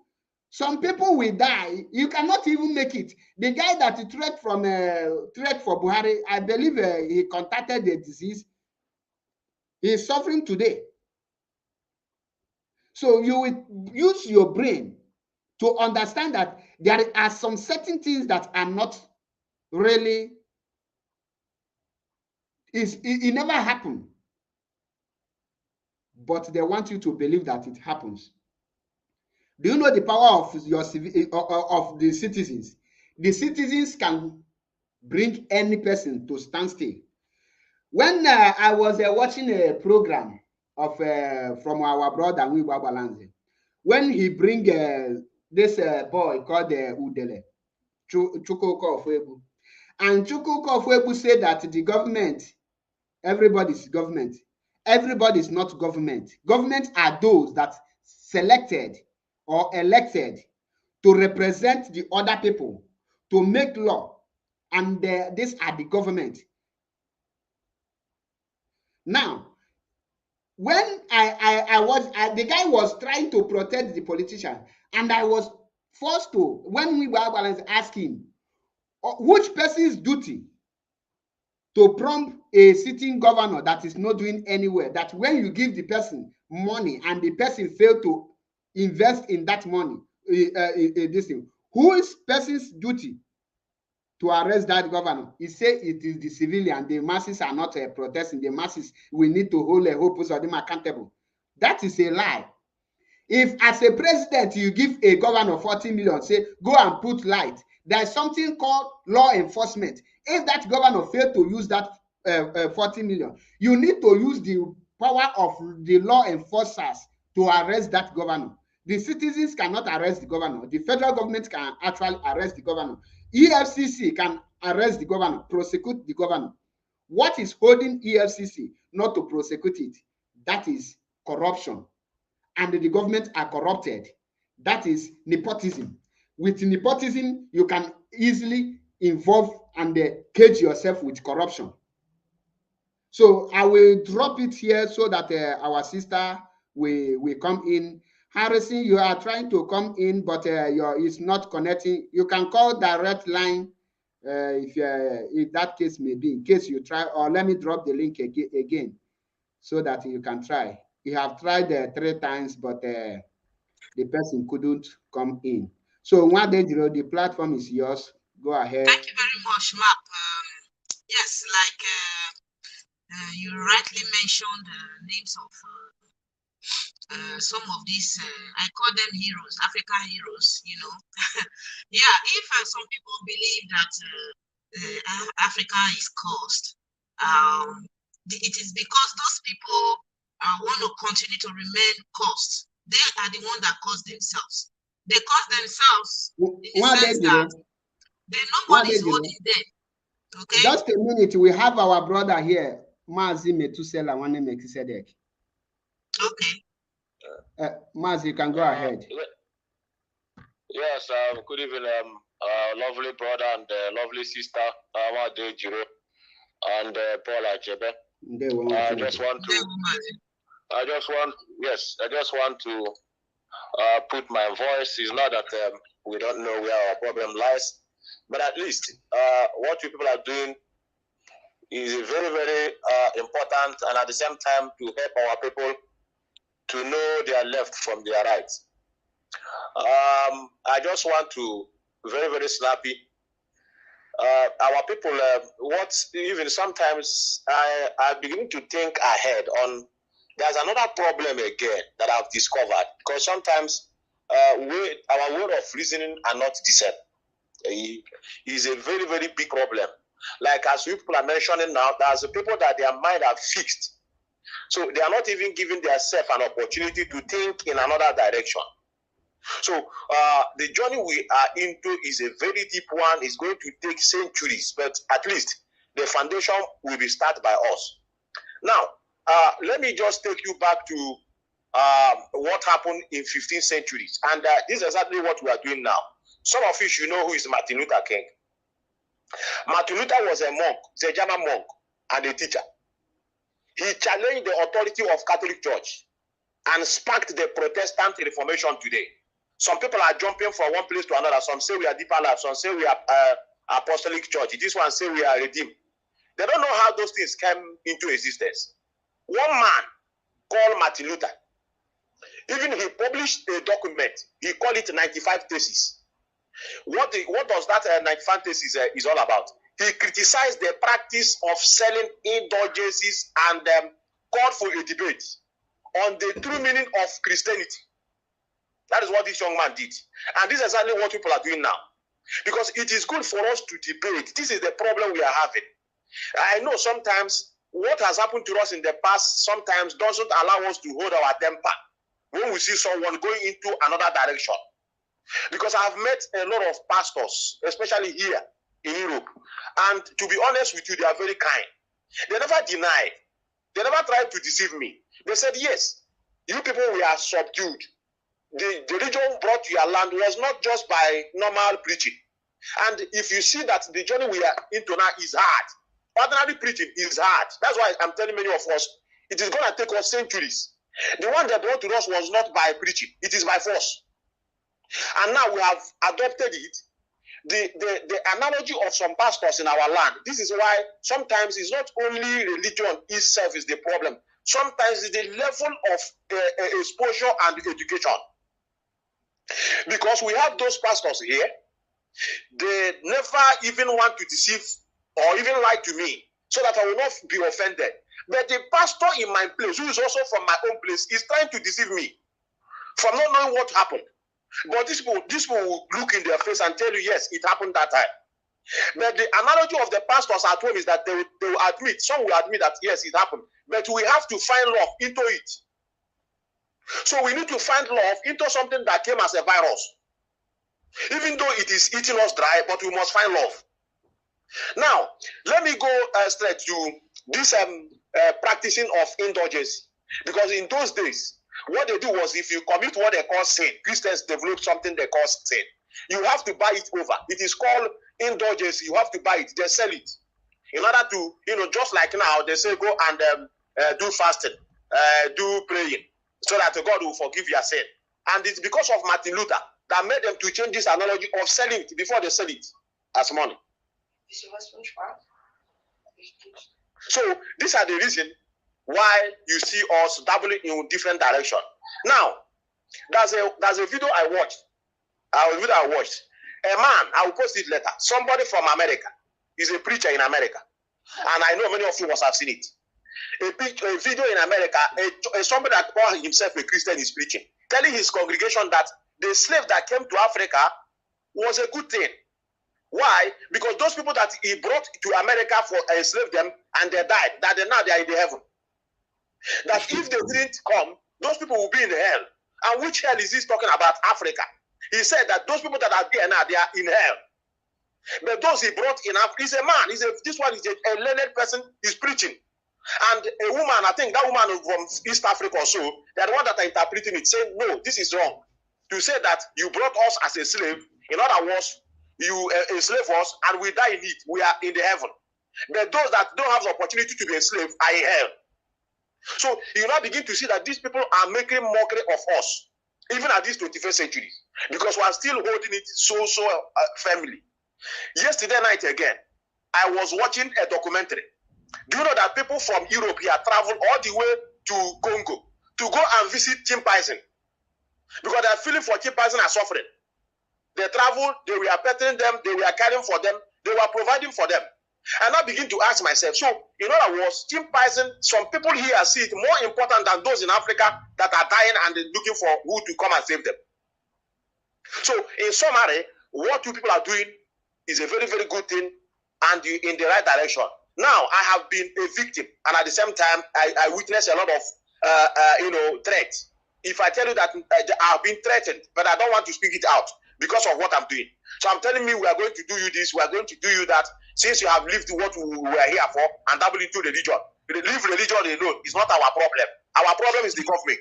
And I asked them, if the problem is the government alone, why are these governments partnering with the politicians during the time of election to go and sell themselves in the church? Because they know that these are the people that can be able to convince you easily. You can easily convince people through religion. That is why you see them. Mbaka have made his own proclamation that Buhari is going to be a savior to this country. A lot of people dabble into such. Some people welcome it because it's from the Mbaka's mouth. So that is why when we are hammering on religious leaders, they are even more critical than the politicians themselves, because they are holding some people's mental capability to reason. They are the ones that are holding it. I have seen so many pastors in Nigeria. The reason why sometimes people ask me, Methuselah, why are you generalizing this problem instead of going to the pastors that are the problem? But I have carefully studied the mess that is going on. It is not only in Nigeria. It is in other places, in African countries. If you go to Kenya, if you go to Liberia, you go to all these poor African countries, they are religion brought to us by aliens. So I now begin to conclude that these are the doctrines. Something is wrong. Just like Martin Luther discovered the wrong that is in the Catholicism. He protested by engaging in a debate. Mind you, he was a monk, a Catholic priest. But irrespective of his denomination, he never shy out to say this is wrong. These are the things we are not seeing in our religious leaders. If they can come out today, begin to condemn these things by themselves, we will not have a problem with them. If things are working, they are condemning all those things that is going on. They are telling people that this is not a place you can come to get salvation. Go and hold the politicians accountable. We will support them because what we are looking for is the betterment of our land. But whereby they keep quiet, they are not doing anything, and those that have brought it in our land are not doing the same thing. In other words, they knew that what they brought to us was to destroy us. So I have to leave it here. If you still have any question or something to ask me, I think I stand by. But for the time being, I think this is all I have to drop, and to continue encouraging all of us that are into this to continue without relenting. Thank you, Mazi Methuselah and M.A.P, because with your explanation and everything you just said here now, I can confirm it. The problem is that, do you know that Nigerian pastors are in one union and they are in one WhatsApp group? That you cannot preach something that they not authorize you to preach. And that is the reason they are chasing this young man now called somebody Abel Dennis, because he is calling them out. Adeboye came out on Independence Day, said that God will heal Nigeria. Is Nigeria having sickness? That is the mentality of our people. And until we confront them face to face, one-on-one, we will never have any we will never get it right. And the another way these people used to pin Africa is that they tell them not to go on a debate, that debate will make you you will sin against God with debating with the unbeliever. Say it will make you will not make heaven. And they make their mind to be going that only thing that they read in the Bible, only that chapter is what they will believe. That is why till today, no pastor have ever risen up to ask the white people, why are you people controlling the natural resources in Niger Republic? No pastor have questioned the Britain, why are you people controlling the natural resources in Nigeria? No pastor or any person have ever one day questioned the African, the Europeans invasion of Africa in the name of colonization. You ask yourself, why are these people doing this? And in the Bible they are reading, they tell you that the priests in the Bible fight for the freedom of their people. So when we start asking questions, you will start knowing more. Yes. So I thank Mazi Metu, because I am going to invite him in one day to have him, and that day will be question upon question. I will come as an enemy that very day. I will be in opposition, so that, because I have seen that for us to understand more, one of us must stand as an opposition. Yes, to be bringing those questions as a form of we don't know, so that when we give that question that they are running out to give, by the time he will explain it to them, then we now, that is my own opinion, because I believe by that, those we listen that we listen to the broadcast and the explanation will now start asking their pastors question, and a lot of people will wake up. So I thank you, Mazi Metu, for it's like, do you have question? Nwada Ejiro, do you have question for him? Yes, I want to add to what the point Mazi Metu just raised. You know, he talked about Martin Luther King. He used him as an example. You know, I remember the other time I was in my program, I was also, quoting names of prophets in the Bible. Your voice is not audible, Nwada Ejiro, please. Your voice, your voice is very tiny. Really? Yes. What would be the problem? Am I coming out now? It's coming out clear. Go ahead. Okay. Mazi, talking on it. Yeah, I'm hearing her, yes. Okay. Go ahead. Okay, so I said the point he raised, talking about Martin Luther King, what he did, you know, breaking away from Catholicism, because he saw that things are not going well. So he came out, he took it upon himself, never been afraid that he would be killed or whatever. He came out and he spoke, and that gave birth to Pentecostal, all these Protestants, all these churches, Deeper Life, etc. Now today, why is it that these men are not doing the same thing? Because if some people should believe that, oh, because Africa is cursed, is Martin Luther King not a black man? Is he not a black man? Okay, so how come now these people, these pastors today, are now just closing their mouth, feeling as if everything is okay, there is nothing wrong with us, we should just keep doing it, praying that God is going to do something one day, etc., etc. Martin Luther King did not just hope that God will do something. He did something. He took a step. He did something. He made an action. Action was taken, and something was given birth to, which is the Pentecostal of today. So how come these men are not taking example from Martin Luther, for example? Let me just use Martin Luther. How come they are not taking example from him? Instead, what some of them are teaching, or what some of them, when they go through the Bible, that when they read some of, like for example, this Genesis chapter 9 that made mention of people that were caused harm. Ham was caused and his skin became black. These people will be feeling that yes, it is true that we are caused. That is why we are what we are today. But if you should look into the biblical figures, they were fighters, they were warriors. So what has changed from those? What is it not the same God those people were worshiping that these ones are worshiping today? So he tells you that the version that was brought to us, to Africa, was a version to weaken the mind of an African man. Was a version to make the African man look himself as if he is not capable. That he cannot be competitive. He has to always be inferior. That is the version. But as far as I am concerned, this guy, Ibrahim Traore, is an African. The Malian president today is an African. Ambassador Arikana. These are people who don't believe that we are cursed. They believe that we have to do something to get rid of that thing that has been holding us. And that is also what I believe. I don't believe that we as a people, we are cursed. I believe that the power is in our hands. We are the people to take a step of faith and speak to these people, tell them that this is what we are and this is what we want. This is, by going, like what I understood by going back to our root. We want to be where we were before. You don't have the right to just come from nowhere and say, oh, this is who you are Nigeria, you are Cote d'Ivoire, like what they did in the Berlin conference, sharing a whole people, a nation, dividing it within themselves. It is only you, Ashibe, and me that can change that narrative and say, no, enough is enough. And we know why. Some of the strategy, the tactics that they used to be able to succeed is by using religion. Really, religion is what they have been using to succeed from time to time. They use Islam, they use Christianity, and I will talk more about Christianity because this is the one I know. Once you are so religious, you'll be reading meaning to everything. If you want to do something practical, first read meaning to it.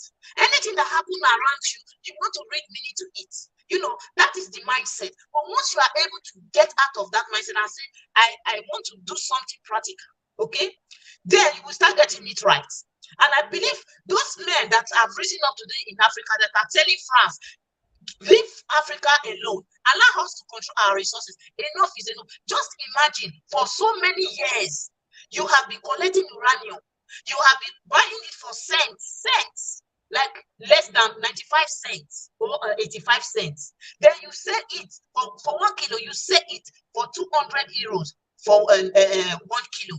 Now, what do you expect the French people to be? How do you expect them to be seeing the Niger people? They will see them that these people, they are mad, or you understand?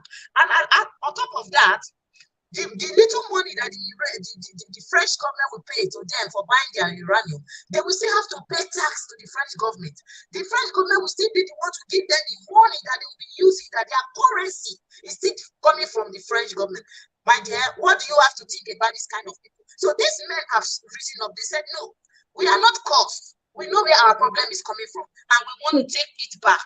We want to take our nation back. We want to go back to who where we rightfully belong. So I really, Mazimetu made a very good point, and I think every African must stand up, rise up, and take it upon themselves. If you want change, that change must start from you. I have taken it upon myself that the change must start from me. So thank you very much, Mazi.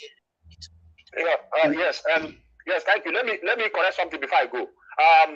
The Martin Luther is from Germany. He's from Wittenberg. This one is not Martin Luther the Junior. This one is a German monk. Okay, not Martin Luther the Junior. Okay. Yes, this is not. It's okay. not. Just go and read it. Look at what he told the Pope. He said, "Why does not the Pope, whose wealth today is greater than the wealth of the richest Catholics, build the Basilica of St. Peter with his own money, rather than with the money of the poor believers?" This is happening that time. This thing that is going on now he has been on for years. And to tell you that these people are very intelligent, because of this, they said, we cannot be under Pope contributing our money. Before you know it, England is okay, we want to be Anglican. They take their own. America say, okay, we can't be under you people. Let us be our own. Their own is Protestant. Their own, and go back to their own place. Now, this is the thing we have been asking. But do you know till today, Africa are still contributing money to Vatican City. Let me tell you the painful truth. I know it's hot, even though that this is social media. Let me tell you, we will continue what we are doing. But to be honest, the way to come out is the language that they brought the same thing in our land. That's the only way we can be able to understand it. These things we are talking now is just an awareness. But if you want the change to begin to take place, that same way the thing came into our land, we also leave the land through that means. I don't want to begin to overstate it, but we must. Yes, I understand your points. Listen. Thank you, and remember, bless brothers. Thank you so much. I always say that the revolution should start in the church. That is where they brought the slave men to, and that is where the revolution should start from. It should start there. These men of God, they are the ones, they are the problem. Now, when Mazimetu say the same way this thing was brought to us is the same way, you know, when you tie somebody rope like this on the neck, if you want to lose it, you must go like this. Unroll it. Exactly. So, and when you watch what Matthias Ezak is doing today, is making evangelism. He said that the same way they used to capture us is the same way we are going to move out.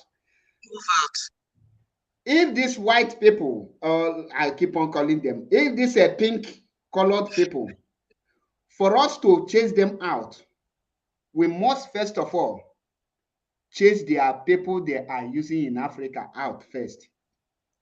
We must stop the pastors and reverend fathers. I keep on saying it because I was watching one of our brother Paul Chibo, and he said that he's giving 10 million if Matthias can provide any hospital built by a traditionalist in the whole East or Nigeria. And I was laughing. And I want, if anyone can call him, I will give him 20 million. If he mentioned any person that is a traditionalist, that is a governor in the whole Nigeria. The people that are governing Nigeria, they are Muslim and a Christian. Governor of Imo State is a Christian, and he is the one killing us. Governor of Anambra State is a Christian, and he is the one who have failed. Governor of Enugu State is a Christian. Governor of Rivers State is a Christian. Governor of Bayelsa State is a Christian. All the governors in the old Eastern region, all of them are Christian, both the past and the present. And who are the people that have been governing Nigeria from the day that it was created by Lord Lugard? Is Christian. And these people are the people that have put us in this bondage. Until we go back to our root, we can never move forward. Now, like what our brother said, that they kick against the Pope and they break away. The question now is, why is Nigerian pastors and reverend fathers not kicking against the religion in their land? They are defending it because that is their only source of income. The moment they stop any money from Christianity, from this, the day they stop them from scamming people, you will see that all of them have sense. They know the truth. And they are not going to stop until we force them to stop. We are not going to beg them. We are going to force them. Because they don't mean well for us. That is why when you check everything that is happening, they are the one telling our people that actually you are under curse. That is why somebody will start to pray, say, Heavenly Father, forgive me, for I have sinned against you, even in my mother's womb. How did you sin against God in your mother's womb? How did you sin before you were born? How can a 5-year-old person become a sinner? And when you ask them, what is the word sin? What does it mean? Sin is when you commit a crime. Sin is the same thing with a crime. So, in other words, which crime did you commit while you are in your mother's womb? Did you steal? Did you convert your neighbor's property in your womb, in the womb? And they have made our people to be thinking that you carry sin to this world. That when you die, there is a heaven somewhere you will be going.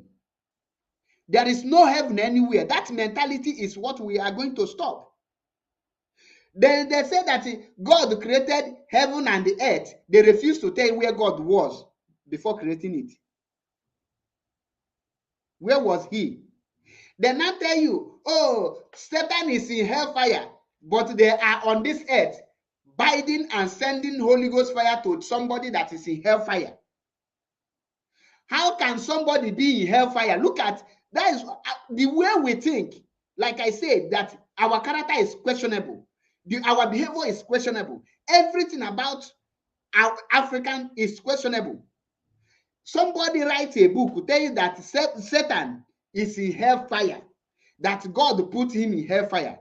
The same Bible, the same person tell you again that, oh, him with God, Satan and God have a quarrel, then fight. Then God will now send him to this earth and tell him that he hand him over the earth. The same Satan that is in hellfire, who created the hellfire? And when was the hellfire created? Who are the people in that? Which type of fire is that in hellfire? Where can that hellfire be located? They refuse to tell you all these things, and you refuse to start asking questions. Your forefathers have bound and cast the devil that is in hellfire. He is from the hellfire to start tormenting you.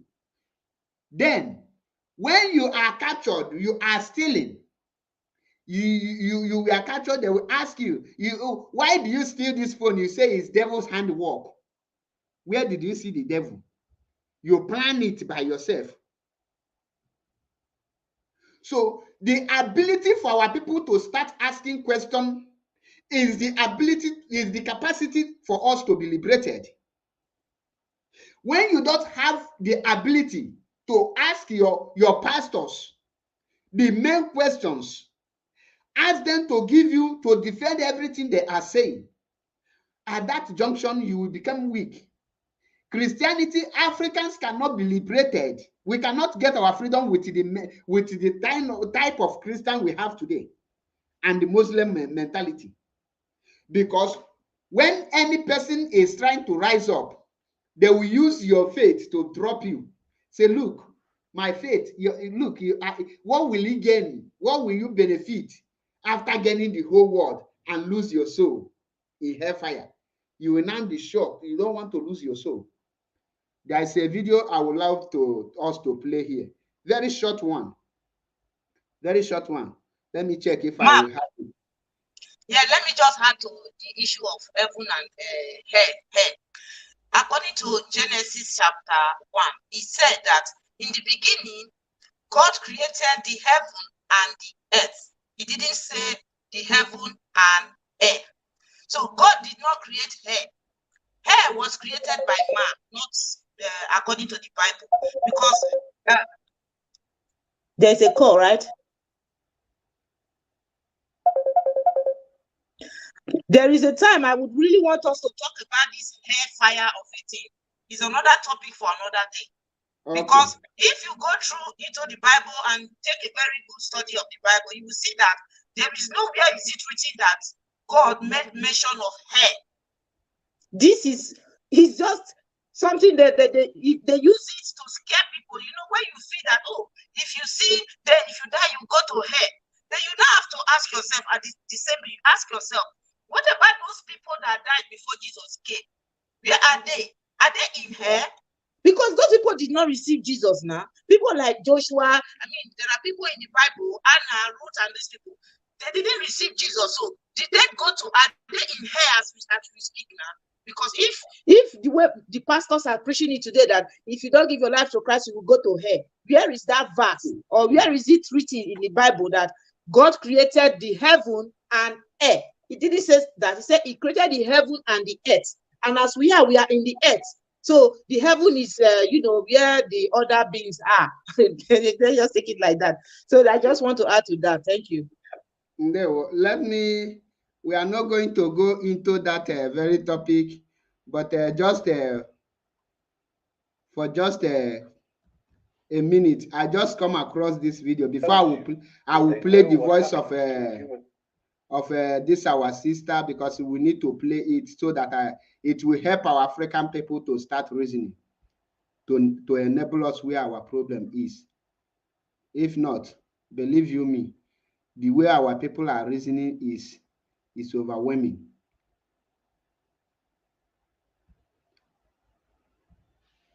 I just come across a single person who tells you that they know what happens to a human being after they have died is either a liar or a fool.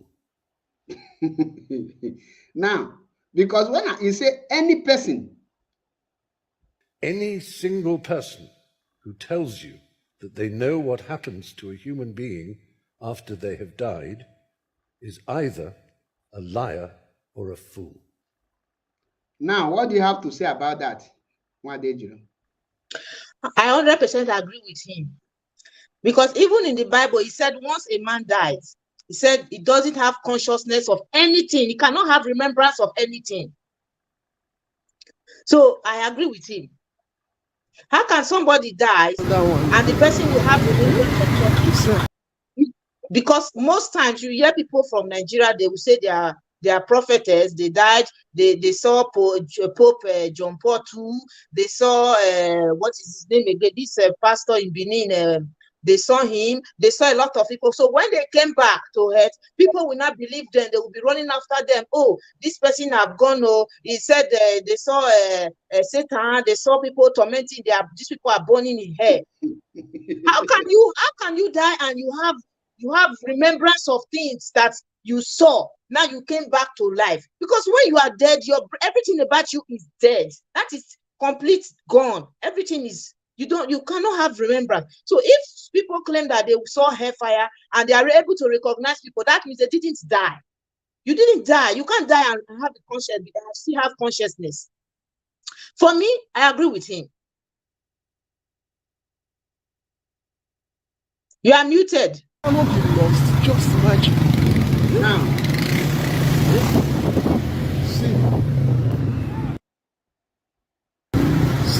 before I will play the video, I want the audience to know that the video you are about to watch now is the video of where God of Bible has more than 50,000 pastors. Where Jesus, miracle, no the entire Jesus. Where Jesus dwell. This is the place where God dwell. The paradise of God. Where Enoch day. Where Oyakilome day. Where Adeboyo day. Where W.F. Kumuyi day. Where Indaboski Bawasa day. Where Ebube Monso Mbaka day. Where Zion day. Where all their God. Where God of Brother Paul Chibo day. The country where all those God, where the God of Elijah, Abraham, and Isaac and Jacob, may una see the paradise of their God, so that you will now ask, will you allow your own God to come and live in this place? Can you worship the God that make these people, that bless these people, that answer these people prayer like this? Is this a good God that is worthy to be emulated? Because according to them, they say any country that is worshiping their God will be they will be like the God they worship. Automatically, Nigeria be like the God they are worshiping.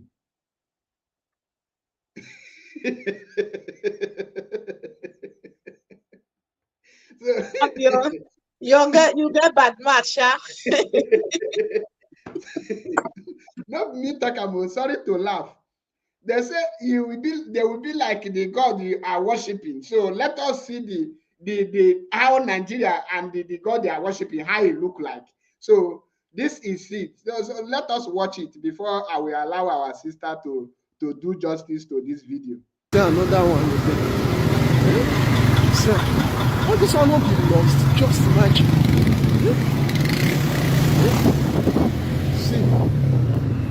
See the fireplace.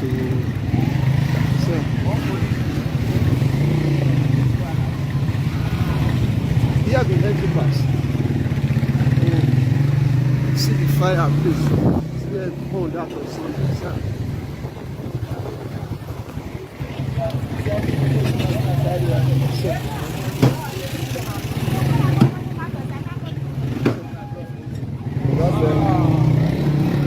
Just imagine. Still lost.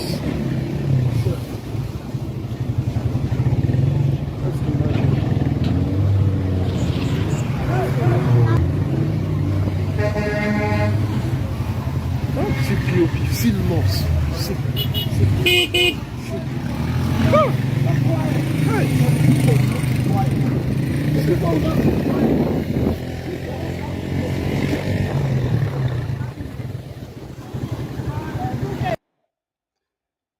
I believe we don't see him. Now, Nwada Ejiro, will I play the video again, or you will just take it from here? Okay. The video is clear now. Everybody, we saw it. Is a video from that road you see is from Sapele to Benin. The road that linked Sapele to Benin. This road have been like this for months now, you know. And I can assure you that all the people you see there, they are either Christian or Muslim. So you can't go to a country like, let me use Italy, because Italy is the center of Roman Catholicism. Okay, so you can't go to Italy and you see a road like this, you know, a national road, or should I say highway? Maybe I should call it highway. Now, these people, they can see that there is no way for them to, this road is no longer a vehicle. You cannot drive the car through this road. So what they do, when you drive to a certain place, you will come down, a bike will take you to the next, for about 2 kilometers. The bike will take you, will cross you from this place to 2 kilometers and park you to the other side, where you will not have to take another vehicle to Benin. So from Sapele to Benin, there is no way the vehicles can pass. It's taking them 3 hours from Sapele to Benin, a journey of not less than 30 minutes. Yes, 30 minutes. So why we are saying that, why people like this, they feel that they are cursed. They are not cursed. The problem of these people is that they are just enjoying suffering and smiling. And that is the reason, is because they feel that if they take a certain action, they are going to offend God.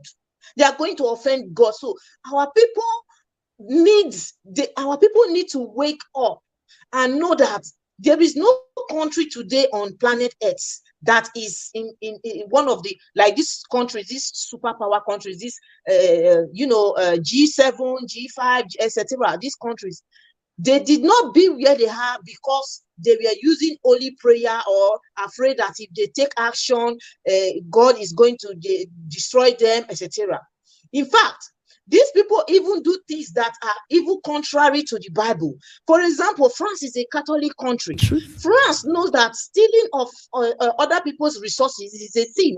Is that not what is said in the Bible? But do you think that France care about what is written in the Bible? They are exploiting and exploring Africa's resources and taking it, using it to build and develop their own. So, but you see African people, for example, now they see this kind of situation. Instead of them to rise up to say, yes, this is what we are supposed to do, they will continue to be suffering. They will continue to be managing it. The government doesn't care. They themselves don't care. They are managing the situation. So this is where the cost come in. You are the one that cost yourself. There is nobody or whatsoever that cost the African people, because African people are really blessed.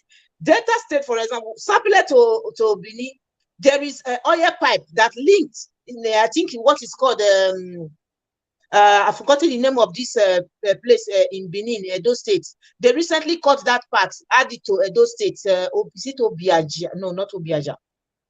Where the pipe, the oil pipe is coming from directly from Ogulaha.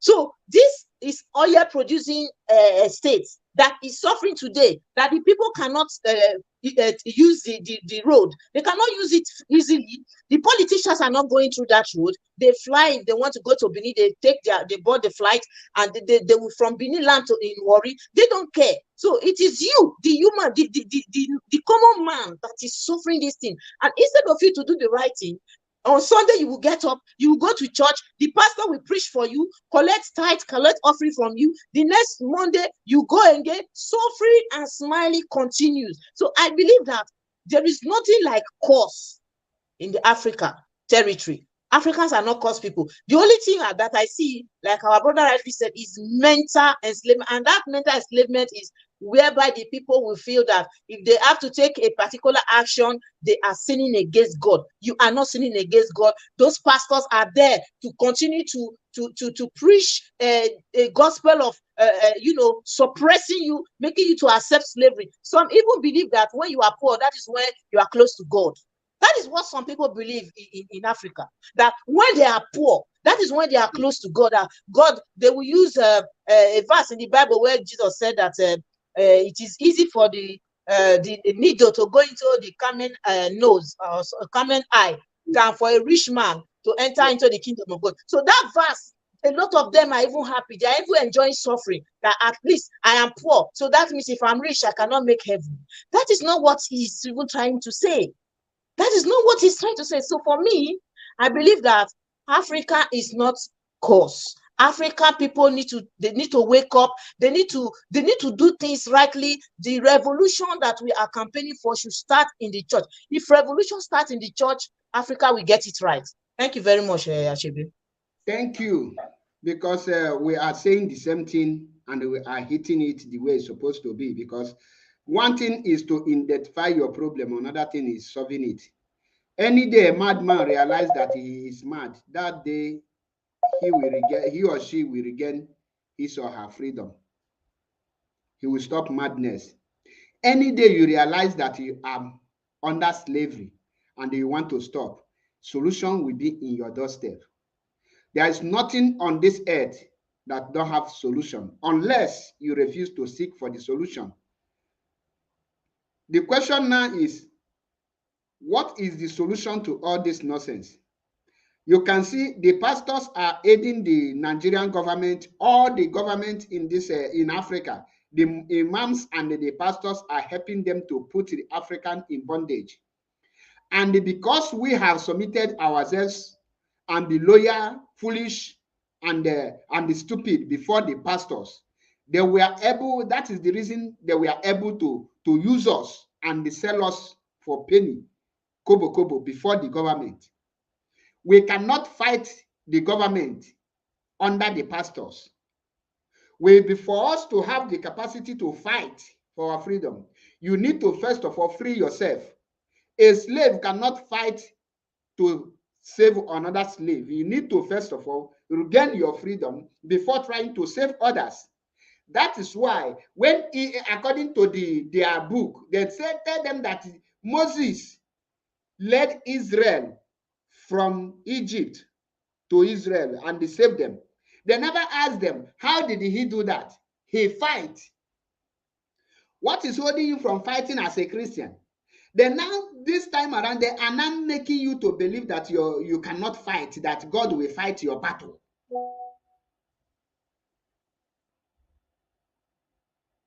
Which God will fight your battle. Now, I will play a video of this lady. Permit me to play this video. The truth. France remains.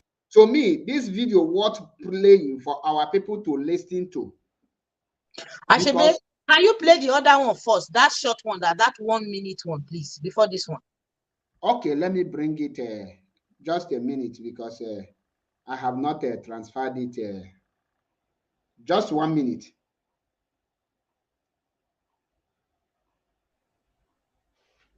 So what we are trying to say here is that Africans should wake up. Wake up. The people that brought religion to us, let's ask ourselves the question: how come these people are one of the the strongest countries in the world? Is Russia not an Orthodox country? What is Orthodox? What do they believe? Orthodox, what do they believe in?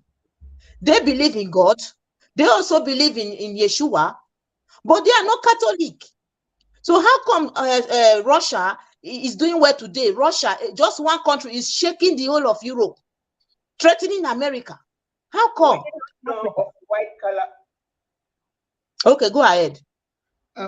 No, just a minute, because the video just ended. Okay. Black color. We were African. We were African. The video is here. It's loading.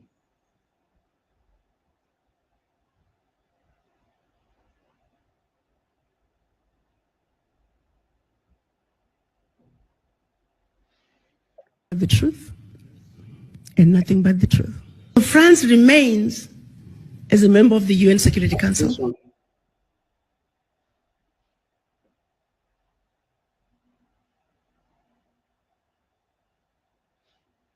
Wait, I bring a wrong video.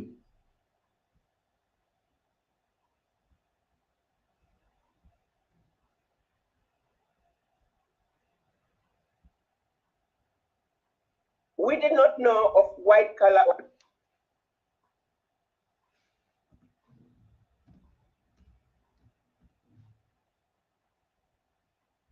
Black color. We were Africans.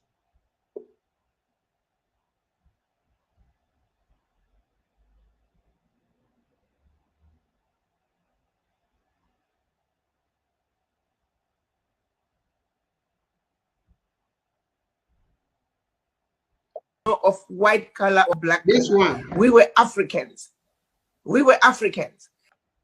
We did not know of white color or black color. We were Africans. We were Africans. But the missionaries came in and they told us about Christianity. They told us about Jesus Christ. They told us about the angels who were white and the devil who was black. Then they turn around and say, the angels are desirable. They do the wonderful things. We must aspire to be like them. And they said, oh, by the way, we may not look like this white sheet of paper. Besides, remember, they introduced the color white and the color black. We didn't have that. So we know how black looks like. We know how white looks like. But they turn around and say, the angels are white and we are white too. Never mind how we look. We may not look like this piece of paper, but believe we are white and we represent the angels. And you're black. You may not look like this cover of my phone, which is black, but you represent the devil. The devil is black. It's very short video. Yes, Mazi, thank you And the for video this video. Anybody that is really ready for freedom, if you listen to this video, you have to start, you have to ponder over what she just said. You have to wake up. You have to reflect. You have to stay in the dark and ponder on what this woman just said. You have been deceived for years and you have to wake up. And today you still see people carrying a statue of White Mary, carrying a statue of White Jesus, put it there, put in the Pope. Then when you look at yourself, you say, oh, I'm not like these people. I'm reverend. You reverend them. You bow to them. You pray to them. What do you think? What do you feel for yourself? You now feel that you are inferior because you are not like the angels. You are not like Mother Mary. You are not like the Jesus they gave you. So these are the things we are talking about. We are fighting against these things, not fighting against anybody's belief. You can believe whatever you want to believe, but there are things that are brought to us to destroy us as a people. And these things we need to get rid of it. Thank you very much. Thank you. Another thing I want to say here is the color issue. When they say why these people are undermining us is because we accept everything they brought to us. If we have used our own brain to do something without believing in anything they bring to us, they will not take us for granted the same way they are taking us for granted. Because come to think about it, how can somebody tell you that your forefathers are evil? You accepted that, and they want the person to respect you. How can somebody tell you that you be telling you what you're supposed to, you telling your own story, and you accepted it? Somebody told you that your own God is evil, that their own God is the God that you have to serve. You accepted it and you abandoned your own way. How can somebody tell you that your culture is evil, that you need to do away with your culture and bring his own to you, and you accepted it? You want the person to respect you. We are the people actually bring ourselves to zero before these people take us as nothing. Yes. Like you said that, like Mazi Metusela said that these white people travel to Uganda to go and take care of chimpanzee. They are having some things on chimpanzee. They value animals more than us because they believe that animals think more than us. And they come to think about it. If we truly have brain, how can they be laying a pipeline that will be taking oil from Niger in our land to bring to Europe free of charge, and they carry gun and bullet and give our youth to protect that pipeline for them, and they are killing themselves, and they are comfortably doing that? How can such people respect us? How can a president be having a contract? How you will take their natural resources just give him to become the president of his own people. Come and take anything you want. How would they respect you? How would they respect you when you don't put your people first before them? How would they respect you? So actually, when these people insult us, we need to sit back, look at the insult. Are we the people that laid the foundation of this insult? How can we stop this insult? Methuselah said that our people, he met some reverend fathers here, Catholic bishops and this thing, and they told them that actually we invaded our people, they killed us. But our own people that are reverend father there are telling us that they did not do that. You are defending them. Can a lawyer be so brilliant to be defending somebody before the court while the person have admitted that he committed that crime? The lawyer will look stupid and foolish the moment the client admits that he have committed this crime. What the lawyer will go into is, how can you pardon him since he have accepted his offense? But in our own case, we are defending our oppressor. And I ask our black people, you say you want freedom. The question is, who is holding you captive? Freedom from who? And what does the person use to hold you captive? You can't say you want freedom and you are defending the weapon the enemy used to protect you. You say that you want to protect that weapon they are using against you. What do they use to capture Africa? Religion. What do they use to capture Ijo land? Bible. What do they use to capture Igbo land? Gun and the Bible. What do they use to capture Ijo? Gun and Bible. You are now protecting that Bible. You don't want to do away with it, but you want to free yourself from the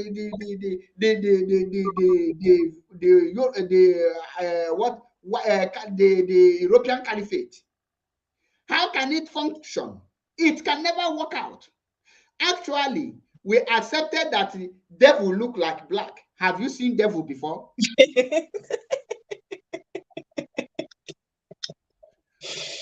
Oh my goodness.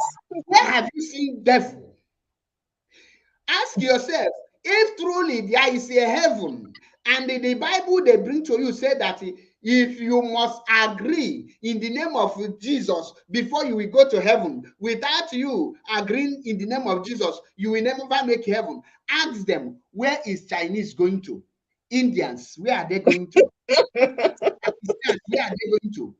Dubai, all these people, where are they going to go? Now, then tell you you are black. You see your color, you see black. You ask them, what is black? They showed you charcoal. You look yourself, you are not of the same color with charcoal. You accepted the color black. They told you that they are white. That you look, you ask them, please, what is the color of white? They showed you white. You look at this thing and you see white, and you look at them. It's not of the same color. And you said you agreed, and you start calling them white. That is why they look you lower than animals. Exactly. But if you have questioned them, how come you become white? This is white. Explain. You will see that they will know, yes, you have brain. But you never argued, you never asked questions, you agreed. Automatically, that makes the person look stupid. We don't deserve any action of respect. Donald Trump, while he was the president of the United States of America, he said, and I quote, that Africans are shithole. A lot of Africans descended on him, and I asked questions. Was he right? What is shithole? He said that, you know that Donald Trump was the first president to say that Africans are the richest continent, at the same time, the poorest continent in public. And he has the fact and figures. We are rich without brain. Automatically, that brought us to poverty. Now, how will the people look African at large? When you go to Sierra Leone has a lot of gold, but there is no Sierra Leone indigene that wear gold. because they cannot afford it. When you come to Nigeria, there has a lot of crude oil, but the citizens don't know how much is barrel. They don't know how many barrel they draw in their land per day. They don't even know where the money goes to. And you cannot ask questions. You cannot rise up because they made you to believe that your own paradise is somewhere waiting for you, that Jesus have come and died, have gone to build mansion for you. Mansion with what? You are now accepted and submitted yourself to live and die in abject poverty so that you will go and inherit non-existing paradise because your brain is not functioning. Because when these people abuse us, I don't see it as, I no longer see it as abuse. I see it as they are telling us, wake up. Reason like a human being. Ashebe. Now, is saying something here. But ask yourself, how many of the African youth knows what this lady is speaking? How many of African youth is willing to support this lady? Do you know accept the message? To accept the message. To accept the message. Do you know that when the Europeans want to assassinate this lady, they will not do that by themselves. They will call her brothers and sisters to do so. And they will do it happily for peanuts. That is why they have killed those people that are willing to save us. Ask yourself, what is the duty and the value of your reverend fathers and sisters in our land? Your pastors, what are they contributing? They tell you that it's very difficult for a rich man to go heaven. That is more easier for a camel to pass through the hole of a needle than a rich man going to heaven. And Adeboye have 2 private jets. So you don't want to go heaven. All the Nigerian pastors, Suleiman have they are super rich. WF Umuyi, mention all of them. They are super rich, so they don't want to go heaven. But you want to go heaven with poverty. Now, Africans, everything is so in your hands. Yes. We must get it right. And for us to get it right, we must shun anything that has to do with religion in our land. When we say go back to our roots, because when we say it, some of these evil native doctors, we think that we are promoting them. By the time we will come for them, 2 by 2 will be a child play. You see all this, because when we are talking about Christianity, all those evil native doctors, all these 419 native doctors that full Facebook, we think that we are promoting them. We are putting all of you in one basket. They are in the same basket. Native doctor is not of our way of living. When we say our culture, our root means number 1, our language. Promoting our language and taking our language as a primary language, number 1 thing we must protect. Yes. Like you just said that when you go to the World Summit, you see German persons speaking German language. You see France speaking French. You see Italy speaking Italian language. You see China speaking Chinese. You see every country speaking their language. It doesn't mean that those people that speak their language don't know how to speak English. But in that place, they are not actually addressing other people. They are telling their country who sent them. They want their country to hear what they are speaking. Exactly. So they are speaking to their you that come from Africa, you come from other places. If you are interested to hear what this man is saying, you need to find a translator, either by anyhow you want to do it. It's none of their business. But the most important thing is that they have bring their own argument and they tender it, and you must listen to it. Because fail to listen to it, they will implement it. This is what we are fighting for. At this junction, which language do you expect Nigeria to go and there and speak? Fulani, Hausa, or Yoruba, Igbo. That is to say that the country is not one. No. These nations need to go their separate ways for them to have their, because they have their different culture. Now, the culture, our way of life, culture, way of dressing, our way of living, everything Tradition about need to be promoted. Mm-hmm. We don't use a fork to eat. We use our hand to chop apple and the food. So we know all those things. Even me here in this thing, ask them where I am working. At times, so if it pull my head, I will carry banku with ofo bolo. I will go work. I will wash hand in front of them. I will be eating it. Now so now. And they will be shouting, "Hey, Paul, Kasafai." I'll say, "What are you doing?" Mm-hmm. They ask me, what am I doing? They see that I'm eating. I'll tell them, you're eating your food. Exactly. I tell them, a lot of them, most of my friends today chop African food because I bring it to work. If I was shy, what they will, that means I'm shy of myself. You can't be shy of what you should be proud of who you are. Some will say, how can I be eating swallow in the presence of white people? And they are eating pasta in my present. Exactly. Bolognese, Italian food.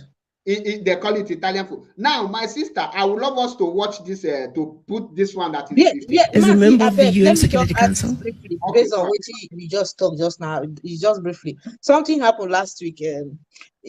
Somebody sent me an invitation, from Luxembourg. So the title, the topic is Black History Month in Luxembourg, Black History Month. So when I saw it, I was like, I piqued interest. I said, okay, I would like to go to this occasion. Let me go and see. But when I take a deep look at the topic, how can they put this kind of heading, Black History Month? So I read through it and I was like, I replied her, I said, how come? Who came up with this name? What's the meaning of Black History Month? And I told her that I would have loved to come, but because of the title, I'm sorry, I cannot be in a place where people have to define who I am, people have to tell me about Black history, etc. So she now replied me. Now let me read what she said.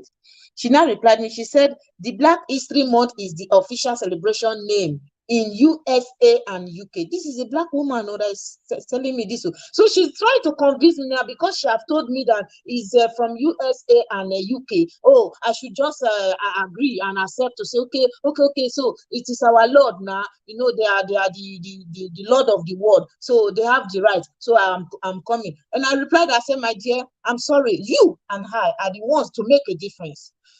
You people are not supposed to be accepting things like this. Oh, because it has to do with an NGO, she's gonna get some grant from it, so they don't care, they accept it. These people are the ones defining your value. They are the ones defining everything that you need to accept it. So I told her that I'm sorry, I'm not coming for this invitation. So these are the things we as a people, we are the ones promoting the agenda of subjugation. We are the ones promoting, we are Black. We are the ones promoting, everything they said to us, we are the one promoting it. I have said it since I came to Europe. This is my 20th year. I've never been to any house, even though those people, they are Catholic. I've never been there and I will see a shrine like you see in Biafra land. I've never seen a Mother Mary, Virgin Mary, or a White Jesus shrine, but they have them in Biafra land. People have it in their houses. Well, how come these people don't have it here? So these things, we need to really look at it and start working towards educating our people. Thank you. You can go ahead. Sister, not only that, have you seen any white person walking on the street putting up a rosely, chaplet? But come to Africa, all of them are hanging it like a goat where they mount for sale. Just let us listen to this, our sister. And yet France today remains one of the biggest perpetrators of human rights violations in Africa. And everybody is giving it, the world is giving it a blind eye. United Nations. It is a body that's supposed to be the watchdog for human rights violations. France remains the biggest risk to peace and security in Africa today. and nobody is talking about it. France did something absolutely deplorable. Made the former colonies, because they still are colonized, sign a document which they called the Pact for the Continuation of Colonization. Dig this. On one hand, we're giving you your independence, but on the other hand, sign this document that you are agreeing to continue to be colonized. So two countries said, no way, Jose, we aren't doing this, Guinea and Mali. The French could not understand it. How could an African country dare not want to be affiliated with France? So in their anger, history tells us that they went into those two countries, took everything that they thought they had brought, proceeded to pour concrete into the sewage pipes, completely devastating the two economies. This was also done as a way of letting the other countries know that should you refuse to sign this document, this is the fate that awaits you. So the rest of the countries signed the Pact for the Continuation of Colonization remains in place. What is special about this? The Pact for the Continuation of Colonization said, 1, you shall deposit 85% of your bank reserves with the French Central Bank under the control of the French Minister of Finance. The French government will take all your monies, collectively invest your monies in the French stock market under the French name. And you don't have to know what the returns are. Should you wish to access some of your money, keep in mind that countries are now left with only 15% of their reserves. You have to submit your country's financial report. And if approved, you get to access up to 20% of your deposits from the previous year as a loan at commercial interest rates. I'm going to repeat that. Should you want to access some of your own money, you have to submit your own country's financial report. And if approved, you get it as a loan at commercial interest rate. So you go from having a humongous credit with France to now owing France for borrowing your own money, a loan that you'll never be able to finish paying. They also said, all your minerals discovered and yet to be discovered, French companies have the first right of refusal. You go to those countries today, all major contracts, French companies have the first right of refusal. The water supply, the power supply, the mining fixtures, the oil rigs, roads construction, airports, French companies have the first right of refusal. If anything is left, the people in your country may get it. They also said, your military can only be trained by France. You can only purchase military equipment from France. France shall have military presence in your country and can invade your country without notice if France feels that her interests in your country are being violated. In the past many years, we've had 67 coups in Africa out of 26 countries. Of the 26 countries, the coups, 16 coups, 16 countries were former French colonies. To date, 22 African leaders were assassinated during a coup, documented all of them. France was behind it, simply because France felt they were quote-unquote threatening French interests. Countries are still depositing their funds to France, do's and don'ts as stipulated by the Pact for the Continuation of Colonization. You have given up your financial resources. You You've given up control of your natural resources. You've given up your military. What power do you have? Today, because of the Pact for the Continuation of Colonization, France alone, that little bitty country, is taking out of Africa over $500 billion. Over $500 billion. And by the time they finish investing that money into the French stock market, they're realizing trillions of dollars in any given year. Park that. The watchdogs for corruption are saying out of Africa, 50 billion gets out of the continent from corruption. The question I have is, why has it been so difficult for us as Africans to say enough is enough? How long are we going to keep watching this carnage go on and we say nothing? It goes back to the mind. It goes back to that fear. It goes back to that sense of inferiority. And I go back to the diagnosis I made when I went to Washington. That until we black people understand that we are suffering from the legacy of colonization, that we are suffering from the legacy of slavery, that while we may have lost the shackles of in our legs and our hands, the shackles of the mind continue. Until we realize that we are a wounded people and we need healing, nothing about our circumstances is going to change. We are sick people. But to be sick, first you must realize and accept that you're sick.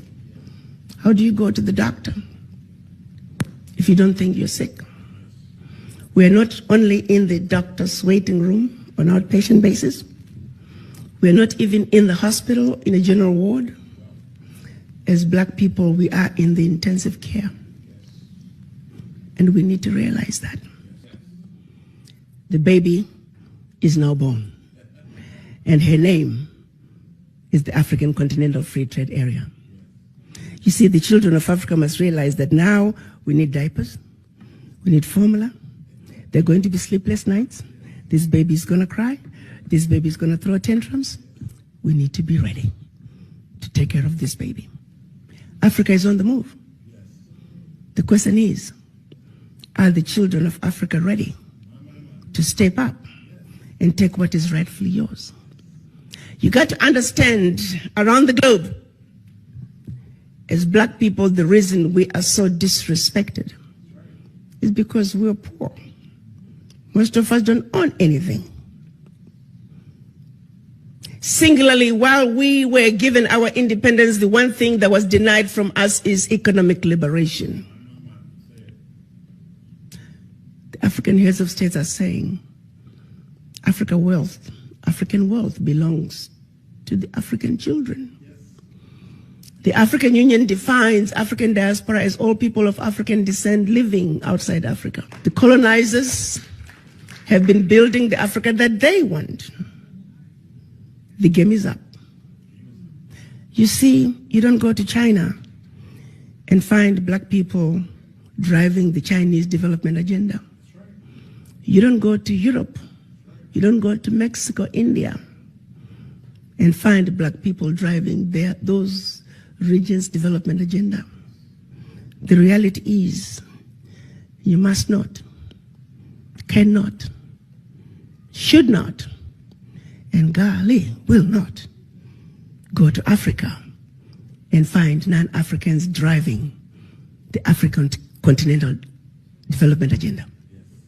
Unless, of course, you, the children of Africa, the inheritors of Africa's wealth, choose to vacate that place that has your name.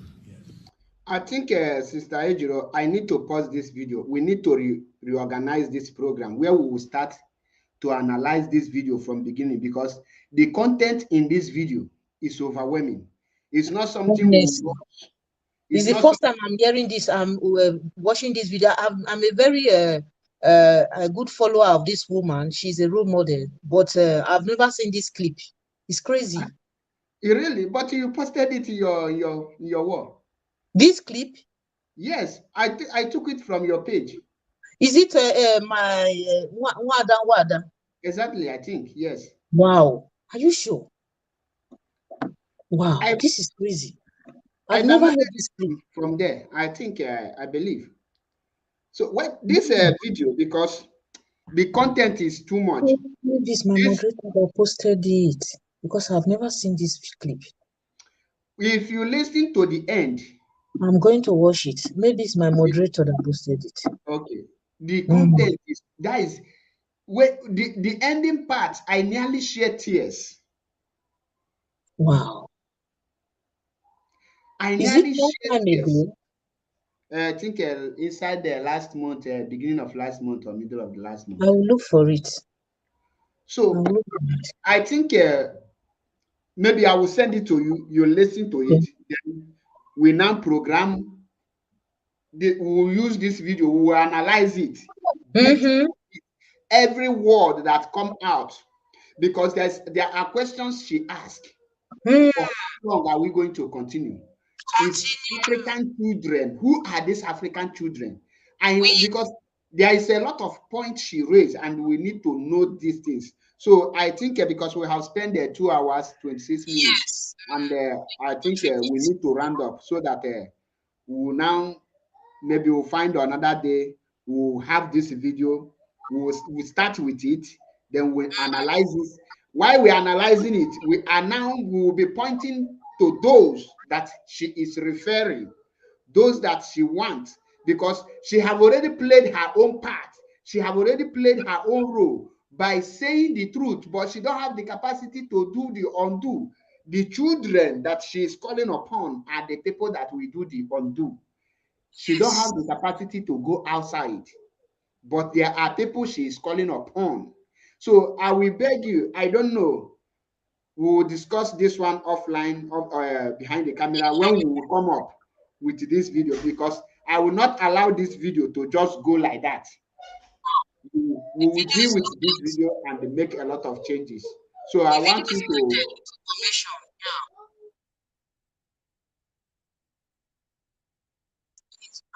I never come across this video. Wow. Actually, you will send me. I will check on my page anyway when this video was posted.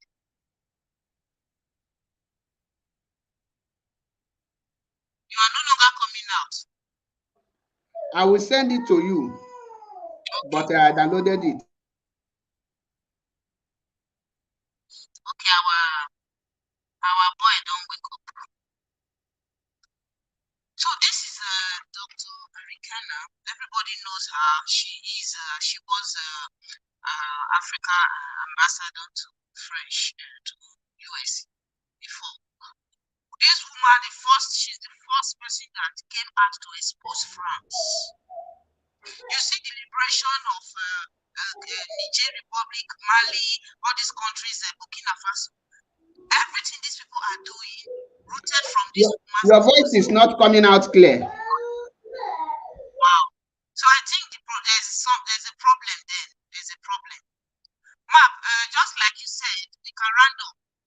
We can round up the program, then we keep this video for our next program, so we can analyze it properly.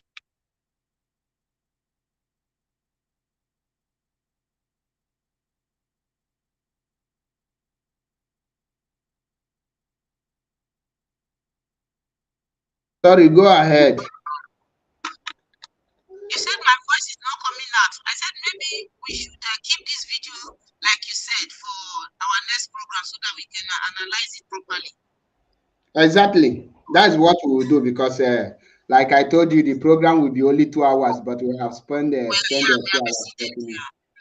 But we really apologize, but we have a lot of work. Africa must wake up.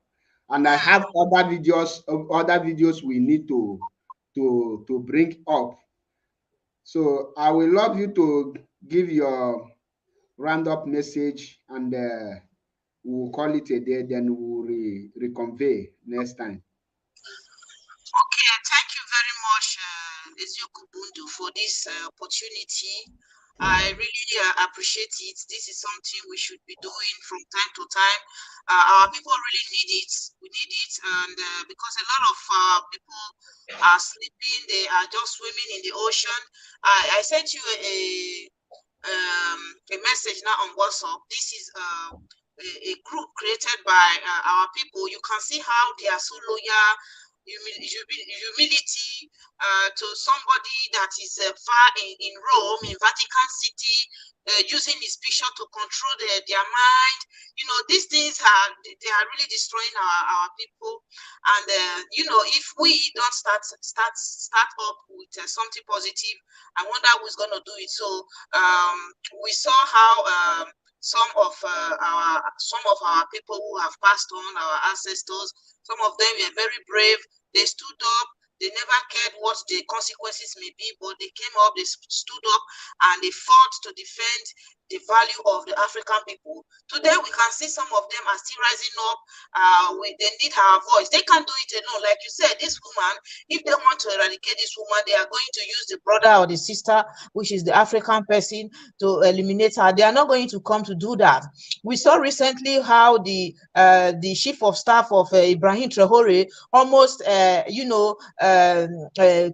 attempted to commit a coup d'etat.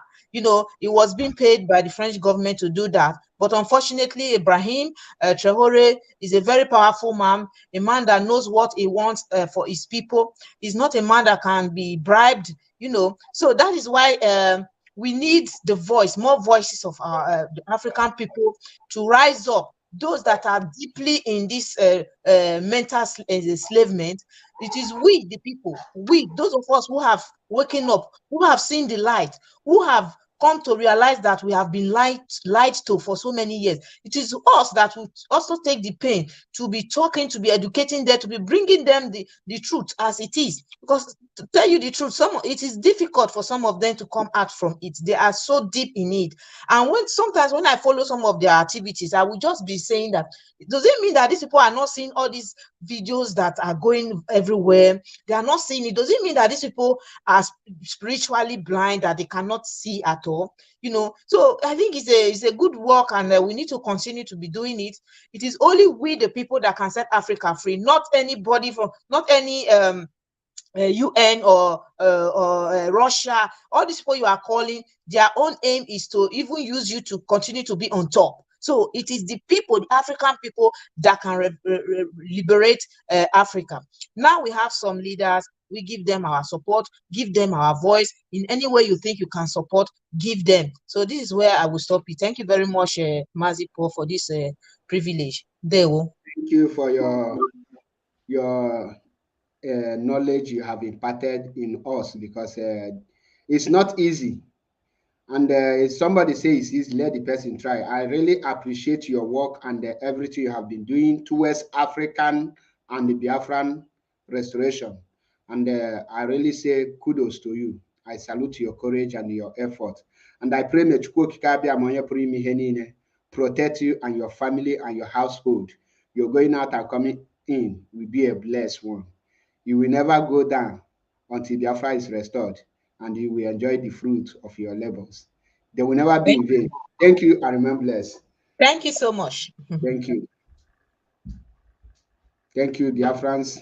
I think I salute the leadership, the Directorate of State, Mazin Namdekan, and I salute every other Biafrans, everybody, and every youth that have waken up. And for those of you who have not waken up, I am calling upon you to do so. Try to wake up and try to join hands. We have a most inevitable battle that we are going to fix, and we are going to face it whether we like it or not. We are going to fight this battle together. The youth are the ones to liberate Africa, not the old ones. What we need to do is to hold our leaders to step down and watch us do it. And we must rise up before they can do that. Thank you, and remain blessed. I salute my fellow media warriors, those that are still in the struggle, not those that abandoned their leader in the hands of the enemy. And If you are ever do that, you have lost the morale to advise any person or to even talk where men are talking. Cowardice are not welcome in our midst. We are trained to be ruthless and fearless before our enemies. We are not trained to run away while the battle is still going on. So those of you who are in this very movement, fighting day and night to make sure that Biafra is restored, I say, may Chukwu Okike Abiyama bless you all. He say, God bless you all. I remember my humble self, M.A.P. Ezioku Bundo, one in Biafra land. Thank you. Chinoso Felix, I greet you. Chris Felix, greetings from here. Umoke, greetings from here. I salute all of you. Adak, Ewere, you are very stupid and shapeless amoeba. May Chukwu Okike Abiyama squeeze life out of your body. So shall it be. God bless you all. Jude Matthew, I greet you. Saint Ohadura, greetings. If I murder your name, please forgive me. So I call it a day. May God bless you all until I come your way again. No retreat, no surrender. Day one.